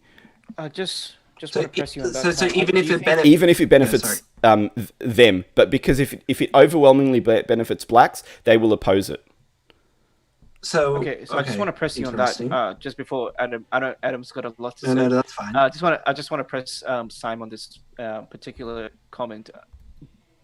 What makes you okay? So, is it because they believe that the black people get a lot of handouts? Because I've heard this sentiment from a lot of poor white Americans. They believe that black people are lazy, or they don't work as hard, or the government is.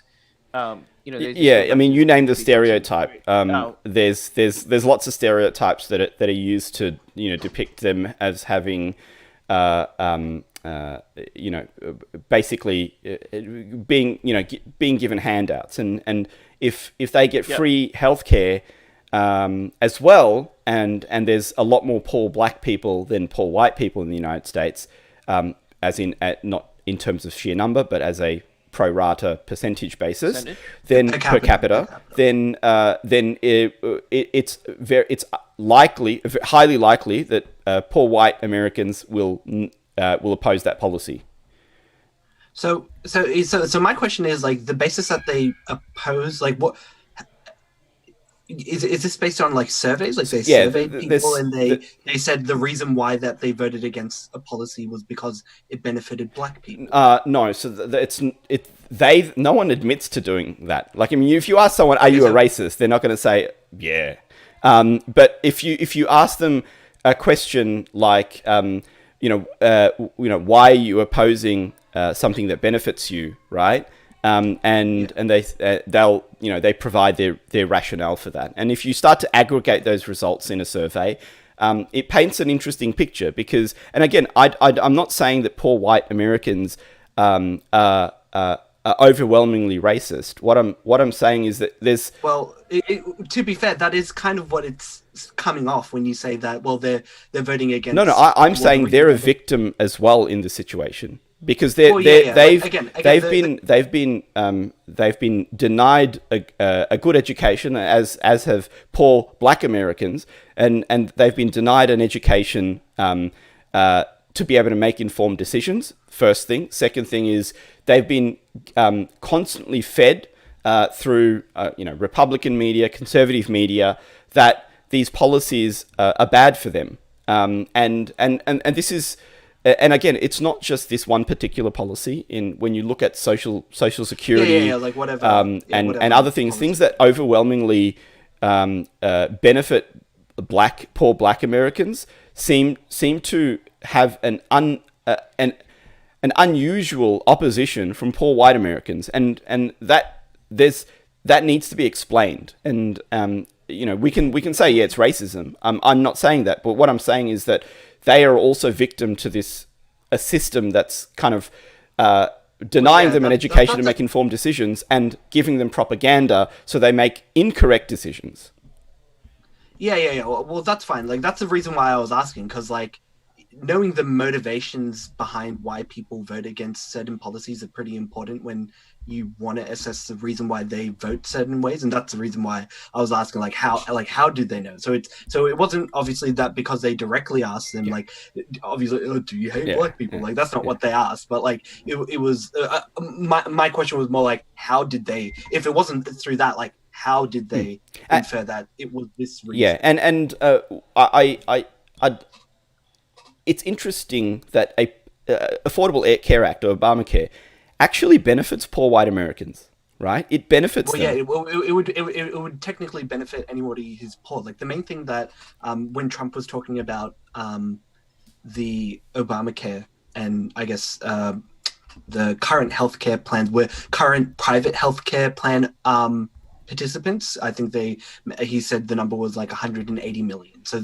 those are people who are not poor, right? So those are people who maybe they're middle class at lowest, right, who can afford to have private healthcare. Like, that was his position. It's like, well, if we implement Obamacare, there's going to be 180 people who lose their their plan. Wow. So it was like, well, for those people, we got to look out for those people. Yeah, but it's not talking about the people who currently don't have any healthcare. So yeah. So don't get me wrong. I definitely know what you mean. I want meant to more like, how also do you know? come back to a point that Samad made, and I know I'm spending too much time on this point, but I do want to labour this last point. It's an important point because Trump, and I think Biden overwhelmingly did really well on this particular question. Because he's going to rename it. By the way, he's going to rename it to Biden. so he did overwhelmingly well on this question, and both in the first debate as well as the town hall and here around healthcare, and I think he has a plan, and it's actually the 4-year anniversary of when Trump said in 2 weeks I'll release my healthcare plan. So I think today or yesterday was the 4-year anniversary. From that time, he said it'll be released in 2 weeks. We still haven't seen it. We haven't seen it from Trump. We haven't seen it from the administration. Plan. We haven't seen it from the Republicans. So it makes me nervous that you're repealing something that benefits poor people in the United States, gives them health care, and you haven't indicated what you're going to replace it with. And a lot of poor Americans and poor white Americans, because I'm talking about the Trump demographic here, that is statistically his demographic. I'm not making this up, but poor white Americans who are not college educated, who will lose the most from voting for Trump, by voting for Trump, as far as their health is concerned. And the health of their family and the health of their loved ones. So I think it's reckless, and I think if Americans had the right level of education, they would be able to kind of reason this for themselves. Yeah, I mean, again, I think a lot, and I think this is also like a problem with the debates in general. And I think we actually said this during the first debate. Like, if you kind of understand what policies that they talk about and what positions they take, and you're well informed, you're going to understand what Biden's talking about, or you're going to understand what Trump's talking about when he's talking about whatever he may talk about, right? The problem is, like, if you don't know what's going on, this is what the debate is supposed to try and convince you of. Oh, hey, like, this is what I'm doing, right? It's not necessarily they're going to go into a deep dive on exactly what they're going to do, just what the outcomes of what they're going to do is going to result in, right? Like, as Biden said, like, oh, like, yeah. Sorry? I'm saying they're not going to get into the nitty gritty. They're going to. Was there anything else in the American families and families section? Families. Just one last point on the families. So with the constant pivoting from Trump around, constantly kind of deflecting back to the Hunter Biden issue, I thought Biden's clap back. Finally, I mean, it took him a while, but it took finally to this question to clap back at Trump. And he said, I'm not here to talk about my family or yours. I'm here to talk about their families, right? Which is the voters. To be fair, like, obviously he wouldn't want to be talking about. Yeah, I know, but I thought that was a really clever. I didn't really find that was a clap back. It kind of seemed like, again, like another. I thought that was a good. That was a good way to I don't know. Like, again, like, he hasn't made there hasn't been an official. Yeah, I know. Which is that's the thing. He's clearly avoiding talking about Hunter Biden. But that's what makes it worse. I don't know. I think talking about it makes it worse, because if he talks about it, he gives credence to at the moment they're just saying, well, I'm not going to comment because it doesn't deserve commentary. And I think but if things get worse in which, look, I hope he isn't corrupt, right? Like, nobody wants politicians to be corrupt. Unfortunately, we're just given, can I just make one point here about Biden, and it's not because I think Biden's a great guy or anything like that, or he's been in politics for 47 years. Has he achieved much in that time? I'm not aware. I mean, Biden is a household name in the United States, so Americans might be able to say what he's achieved for Americans in that time. I don't really know as an Australian, But what I do know is in that 47 years, there has not been any incident. And 47 years is a long time, right? To be in the public eye. Have you seen how Biden looks when he was young? Yeah, he looks. Yeah, I've seen. Yeah. Yeah. He looks pretty similar to like Hunter. That's Yeah. And but in that 47-year tenure, there is not a scandal about Joe Biden. There is not a. Even the Republicans love him. Mitch McConnell. These guys absolutely love Joe Biden. There's not a scandal about him. If you know Washington and DC, like every politician has a scandal, and this guy does not.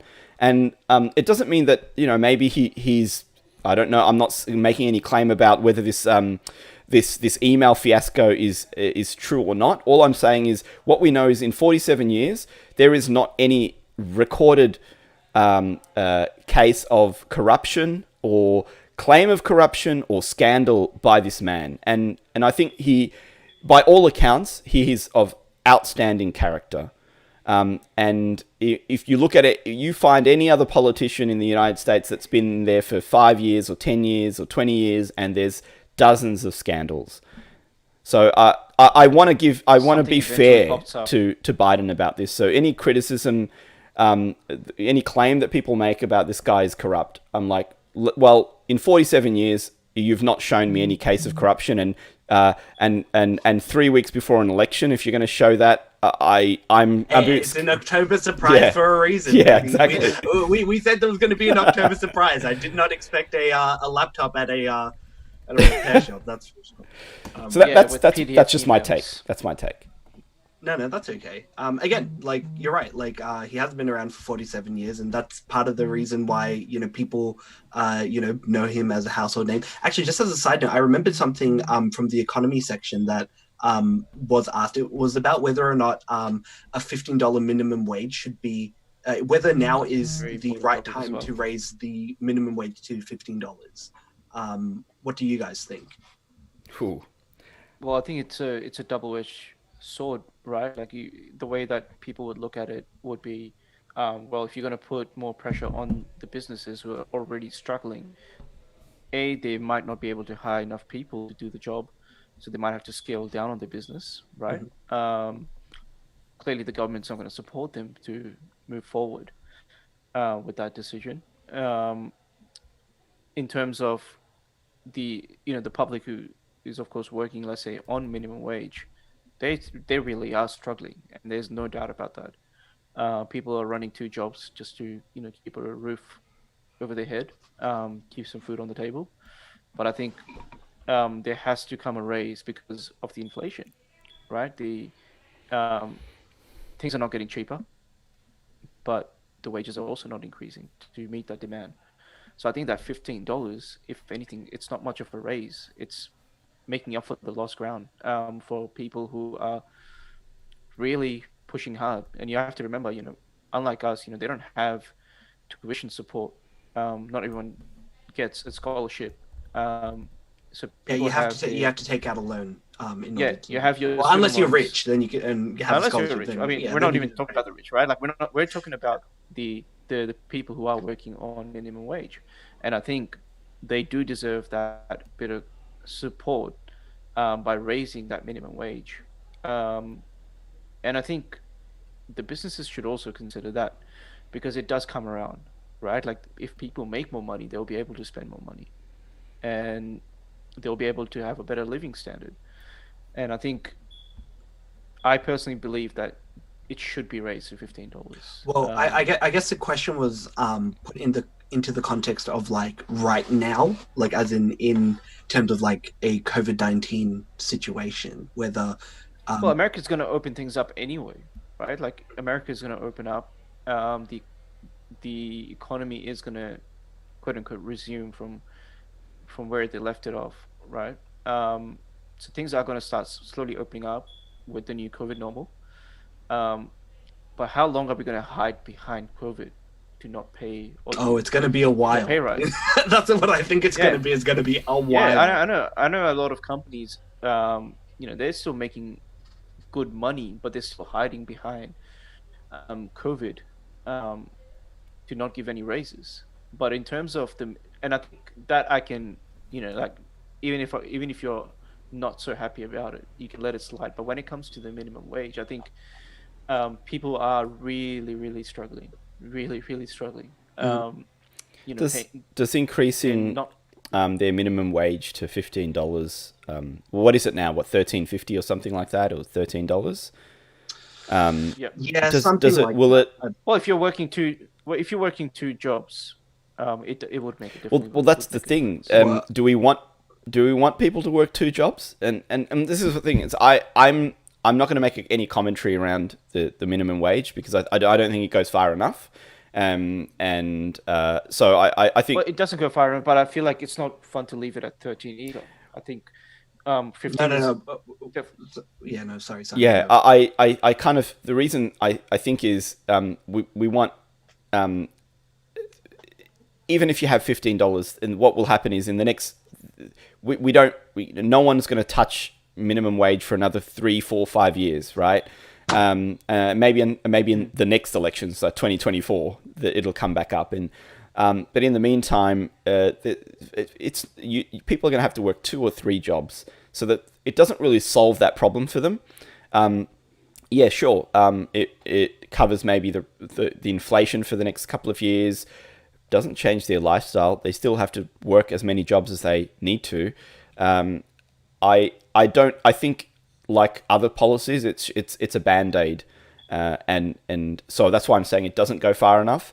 Again, I probably need to spend a little more time thinking about then what is the right steps to take. Whether it's UBI, I have mixed feelings about UBI. Yeah. Yeah. I can, is it horrible? Isn't it horrible? Are we ready for it? I don't think as a society we're ready for UBI. Anyway, I just, without pivoting away from minimum just hearing wage. about that just makes me Yeah, uncomfortable. I mean, any implementation of UBI at the moment hasn't been successful. At least from like the 3-year pilot study that was done in Denmark, I think showed that UBI hasn't been effective at motivating people to do long-term work either. I think the thing with with the minimum wage thing is that $15 in like New York or like California, like maybe isn't that Makes big no- of a state because the cost of living is much higher in those states. Yeah. Whereas if you go into like the maybe more central states, like going from 13 to 15 makes like a more like dramatic difference, right? So it is I think it is something that has to like be tailored to like maybe the states and maybe how things are done, like, and again, like the problem is also in America, like tipping culture is like standard there to supplement people's wages. Like that's also like one of the biggest problems, because and that's the thing, right? Like let's say you don't get enough tips in America, right? Your employer then has to legally supplement your wages if you didn't get enough tips. Now, do you think an employer is going to keep you around if you can't get tips? Probably not. They will probably get rid of you because they're losing out in money, because they have to pay, quote unquote, pay your wages. Yeah. Because you're not getting it in tips. So yeah, the problems in America is kind of stemmed to the kind of, and the work culture in America is all centered around this kind of this problem. And I think, yeah, like that's where it has to be tackled. But anyway, sorry, not to spend too much time on this, but I think the next point was about child separation. It was technically immigration, but then it was focused on child separation at the border. Yeah, I think, well, actually, I'll let you guys chime in. What did you guys think about this particular section? Well, I saw two parts of it. If you look at, of course, child separation in general is, in my opinion, it's inhumane. No matter the consequences, unless there is an abuse involved from the parent side to So forcefully take the child away.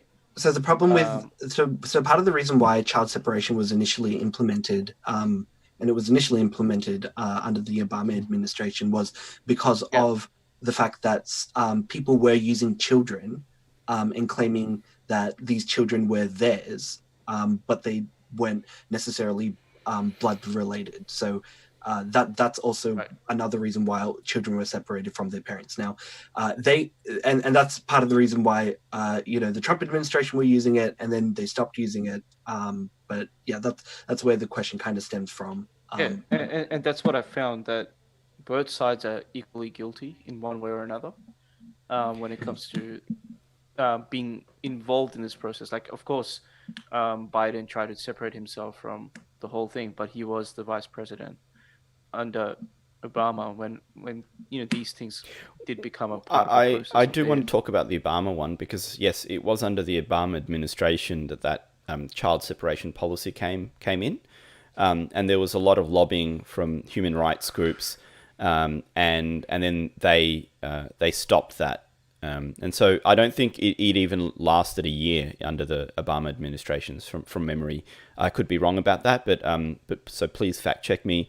And then I know when Trump came into power, that child separation policy was reinstated, even though it had been done before, and the lobby groups protested, human rights groups protested, and it was ended, and Trump brought it back. Has it ended now? Yeah, it is ended, and that's part of the reason why this question was brought up, because children were separated from their families, and it was about trying to get them reunited with their families. I kind of found this Well, like it was over 500 kids, wasn't it? no, I 500 think it was more than 500. I think it was like a couple of thousand children that were separated, as in like there were children separated. I don't know the exact number, but like children were separated, but then not all of them were returned, and it was about, oh well, what are we doing in order to return them back to their parents? Again, it's a situation which I'm glad I'm not dealing with, because it doesn't seem very fun. But hopefully that they do get reunited with their parents. And I think Definitely. other than that, anything else that kind of It was pretty uneventful. I think they just again and the last section is climate change, and I think it was just like a rehash. Again, a lot of this, like, spoilers, a lot of this we already said at the beginning, sorry, but a lot of this debate seemed to be a repeat, a rehash of the first one, yeah. of the But first at least it was this one. Yeah, was a little even bit to more the point civilized. of Trump again falsely claiming that Biden's climate policy is $100 trillion, right? Like, I mean, that was what he said in the first debate. That's what he said again today. He also called AOC plus AOC plus not very three, smart. which I'm presuming refers to, and again, the other three weren't, as far as I'm aware, weren't big major players in the Green New Deal. So I'm presuming the three that he means was Ilhan Omar, Rashida Tlaib, and the African American woman. I thought AOC was the third person. No. No. No. Okay.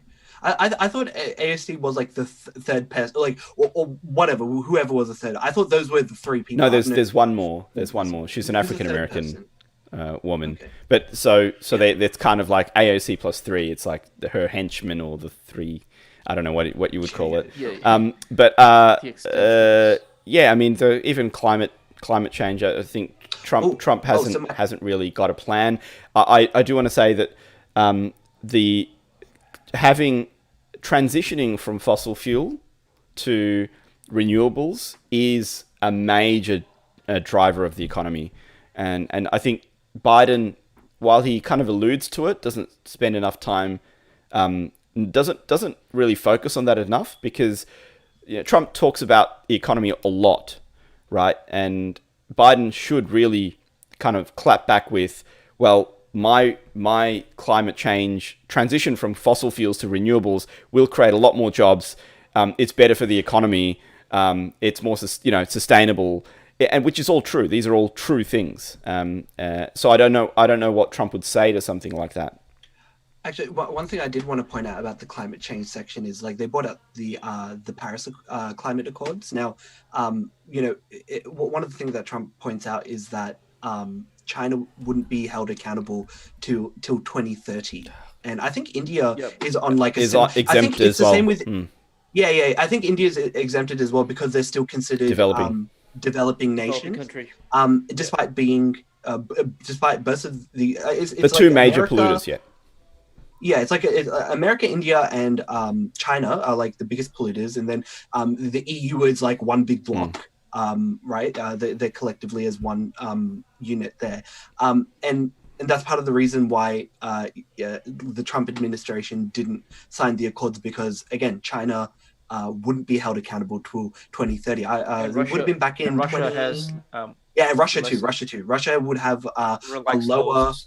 lower standard that they'd have to follow compared. Yeah, And fair. and the thing is, America has reduced their carbon emissions compared to like the previous years. Obviously, it's still super high, but it's one of those things where it's like, oh well, by not signing the climate accords, we still ended up like cutting carbon costs. So yeah, and this is the thing. Biden said, if they would sign the climate accords and he'd hold China responsible, and I just don't believe that. I just don't believe that. Yeah, I just don't see.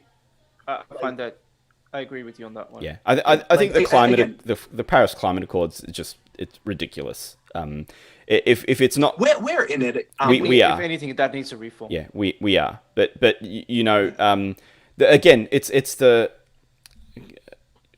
I'm a capitalist, so whatever. But capitalists love to Damn. to say, okay, well, no, let's sign up to this Paris Climate Accord, but where all of our businesses are actually polluting, let's exempt them from any from having to participate in this.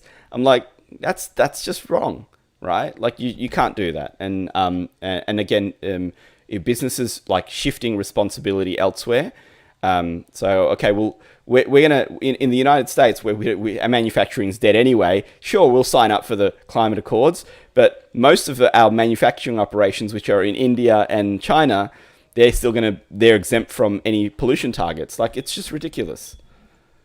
Yeah, it is really funny because they'll just get another country to do their production, and they don't have to deal with the ramifications of emitting. That's right. And so they just want to move. What'll happen is if China is pushed into joining the accord or held accountable, well, those businesses will move to Cambodia or something, right? Or Bangladesh or Pakistan, where there's exemptions. So it's all or nothing. Yeah. But yeah, I think that's the topics from the debate. There's one last point that I want to yep. make, and I think it kind of ties back to the Obamacare, and it's talking about fracking. I think people should really understand what fracking is and its implications on our health and those who live around those the fracking sites as well. I think. Well, I guess for people who don't know, do you think you can just give like a quick insight into? Yeah, I can give so to understand why it's why they do why fracking over other things, you have to understand that fossil fuel is a non-renewable source of energy, right? So there's normally when they're extracting something from what's beneath the earth, they will drill a hole, they will extract it where the reserves are, they will suck it out using pumps. Now, when that reserve dries out, we still got to get fossil fuels, we still got to get the oil, we still got to get the gas. What they end up doing is they will dig a deeper hole, which runs between 2.5 to 3 kilometers into the ground, and then once that hole goes in, it's a hole, and then so that's a vertical well. After the vertical well, there's a horizontal well, which runs for about 2 kilometers. And so creating a 90 degree, as you can do that in your head. And what that does is that penetrates all the permeous rocks that are, deep beneath the surface. And these rocks, have inside them gases and oils. And what they do is they will shock the rocks, creating little fissures, little cracks, and they use water and chemicals to push out the trapped gas or the oil, and then they will extract that. Now, when you do that, the chemicals that are used to extract the gas and the oils are, are highly toxic, and they contaminate the soil around. Even though they put disinfectants in the mix, it's not enough to do the job. Um, and one of the byproducts is methane. So methane gas is released during fracking, as well as toxins into the soil. And every time there is a leak, there is a big chance that these toxins will end up in your water source. And Yeah, because you can't control Trump's the flow continuous- of that You can't once you once you can't. started to kind You of penetrate the surface or You don't know where it's going. you can't control that. Yeah, so Yeah. so by the standard, they seal the well, and they leave the chemicals inside, and whatever. So they do suck out, some of the debris and some of the excess toxins. What they can't do with them is they can't treat that because it's highly toxic, and the more they play with it, the more toxic it becomes. And there's been cases in America where these farmers were given, some really lucrative deals, and after the companies were done doing the work, they just left the toxic waste out in the open, with absolutely no covering, contaminating the water and the soil, causing structural movement, soil, soil degradation, health issues. So, and of course, the crops are dying. What do you expect? And this is, and just so everyone knows, this technology hasn't been around for long enough, or hasn't been used long enough for us to know what the long-term implications will be when it comes to the land, as well as the health in general of those who live on that land. So we have to be very careful. When politicians say something, we need to understand what they mean. Trump is not going to do anything. Under his administration, he's going to let the companies do whatever the fuck they want to do. As far as Biden is concerned, he says that he's going to try and trap the gases. I'm not sure how that's going to be done. But he does mention that he wants to continue fracking until we can segue into, I think renewable he sources. even said 2025. 2025 go zero. Yeah. Yeah. Biden's position on fracking has been like something of like a bit of a mystery. Like during his tour, he was like, "Well, we're not going to enable like new fracking." So that would mean that we'll still allow like ongoing fracking. But now when pushed to say no, we're not stopping fracking at all, right? So Do you know why that's the case? Because why they're stopping once fracking or no why? So you know Or how he his said we're gonna position. continue. He said Yeah. that we're gonna let the ongoing fracking continue. Mhm. Well, you can't use the same well again and again. yeah. Yeah, Yeah, so yeah, there yeah. has to be. So Yeah, that makes there will always be.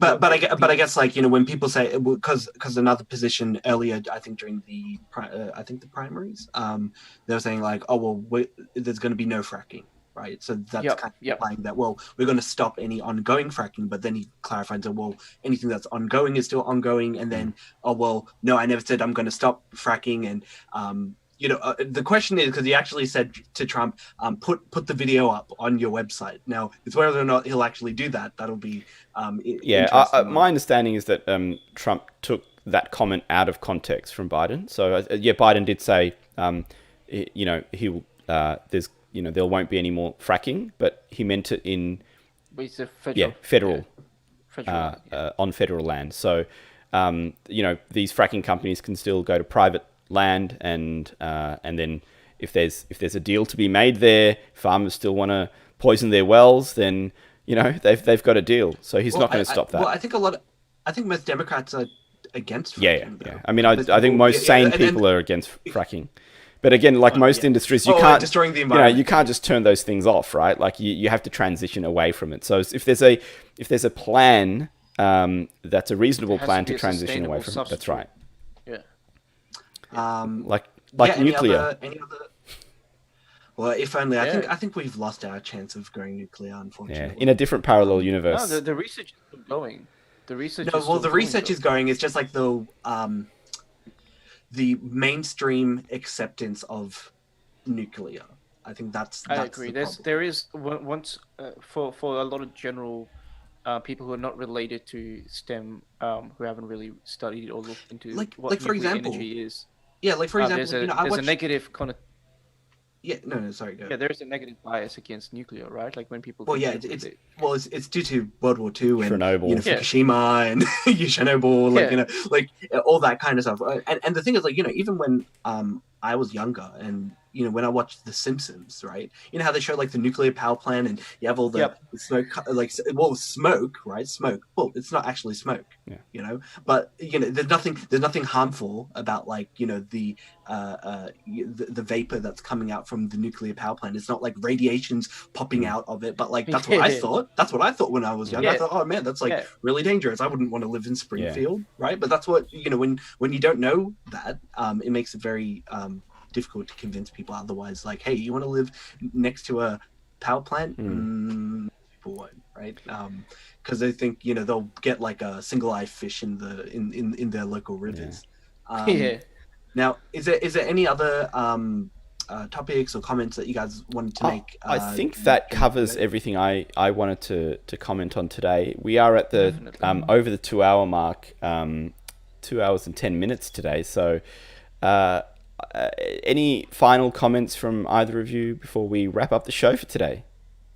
Well, I guess all we have is our predictions for the... I was going to maybe hold that for Tuesday.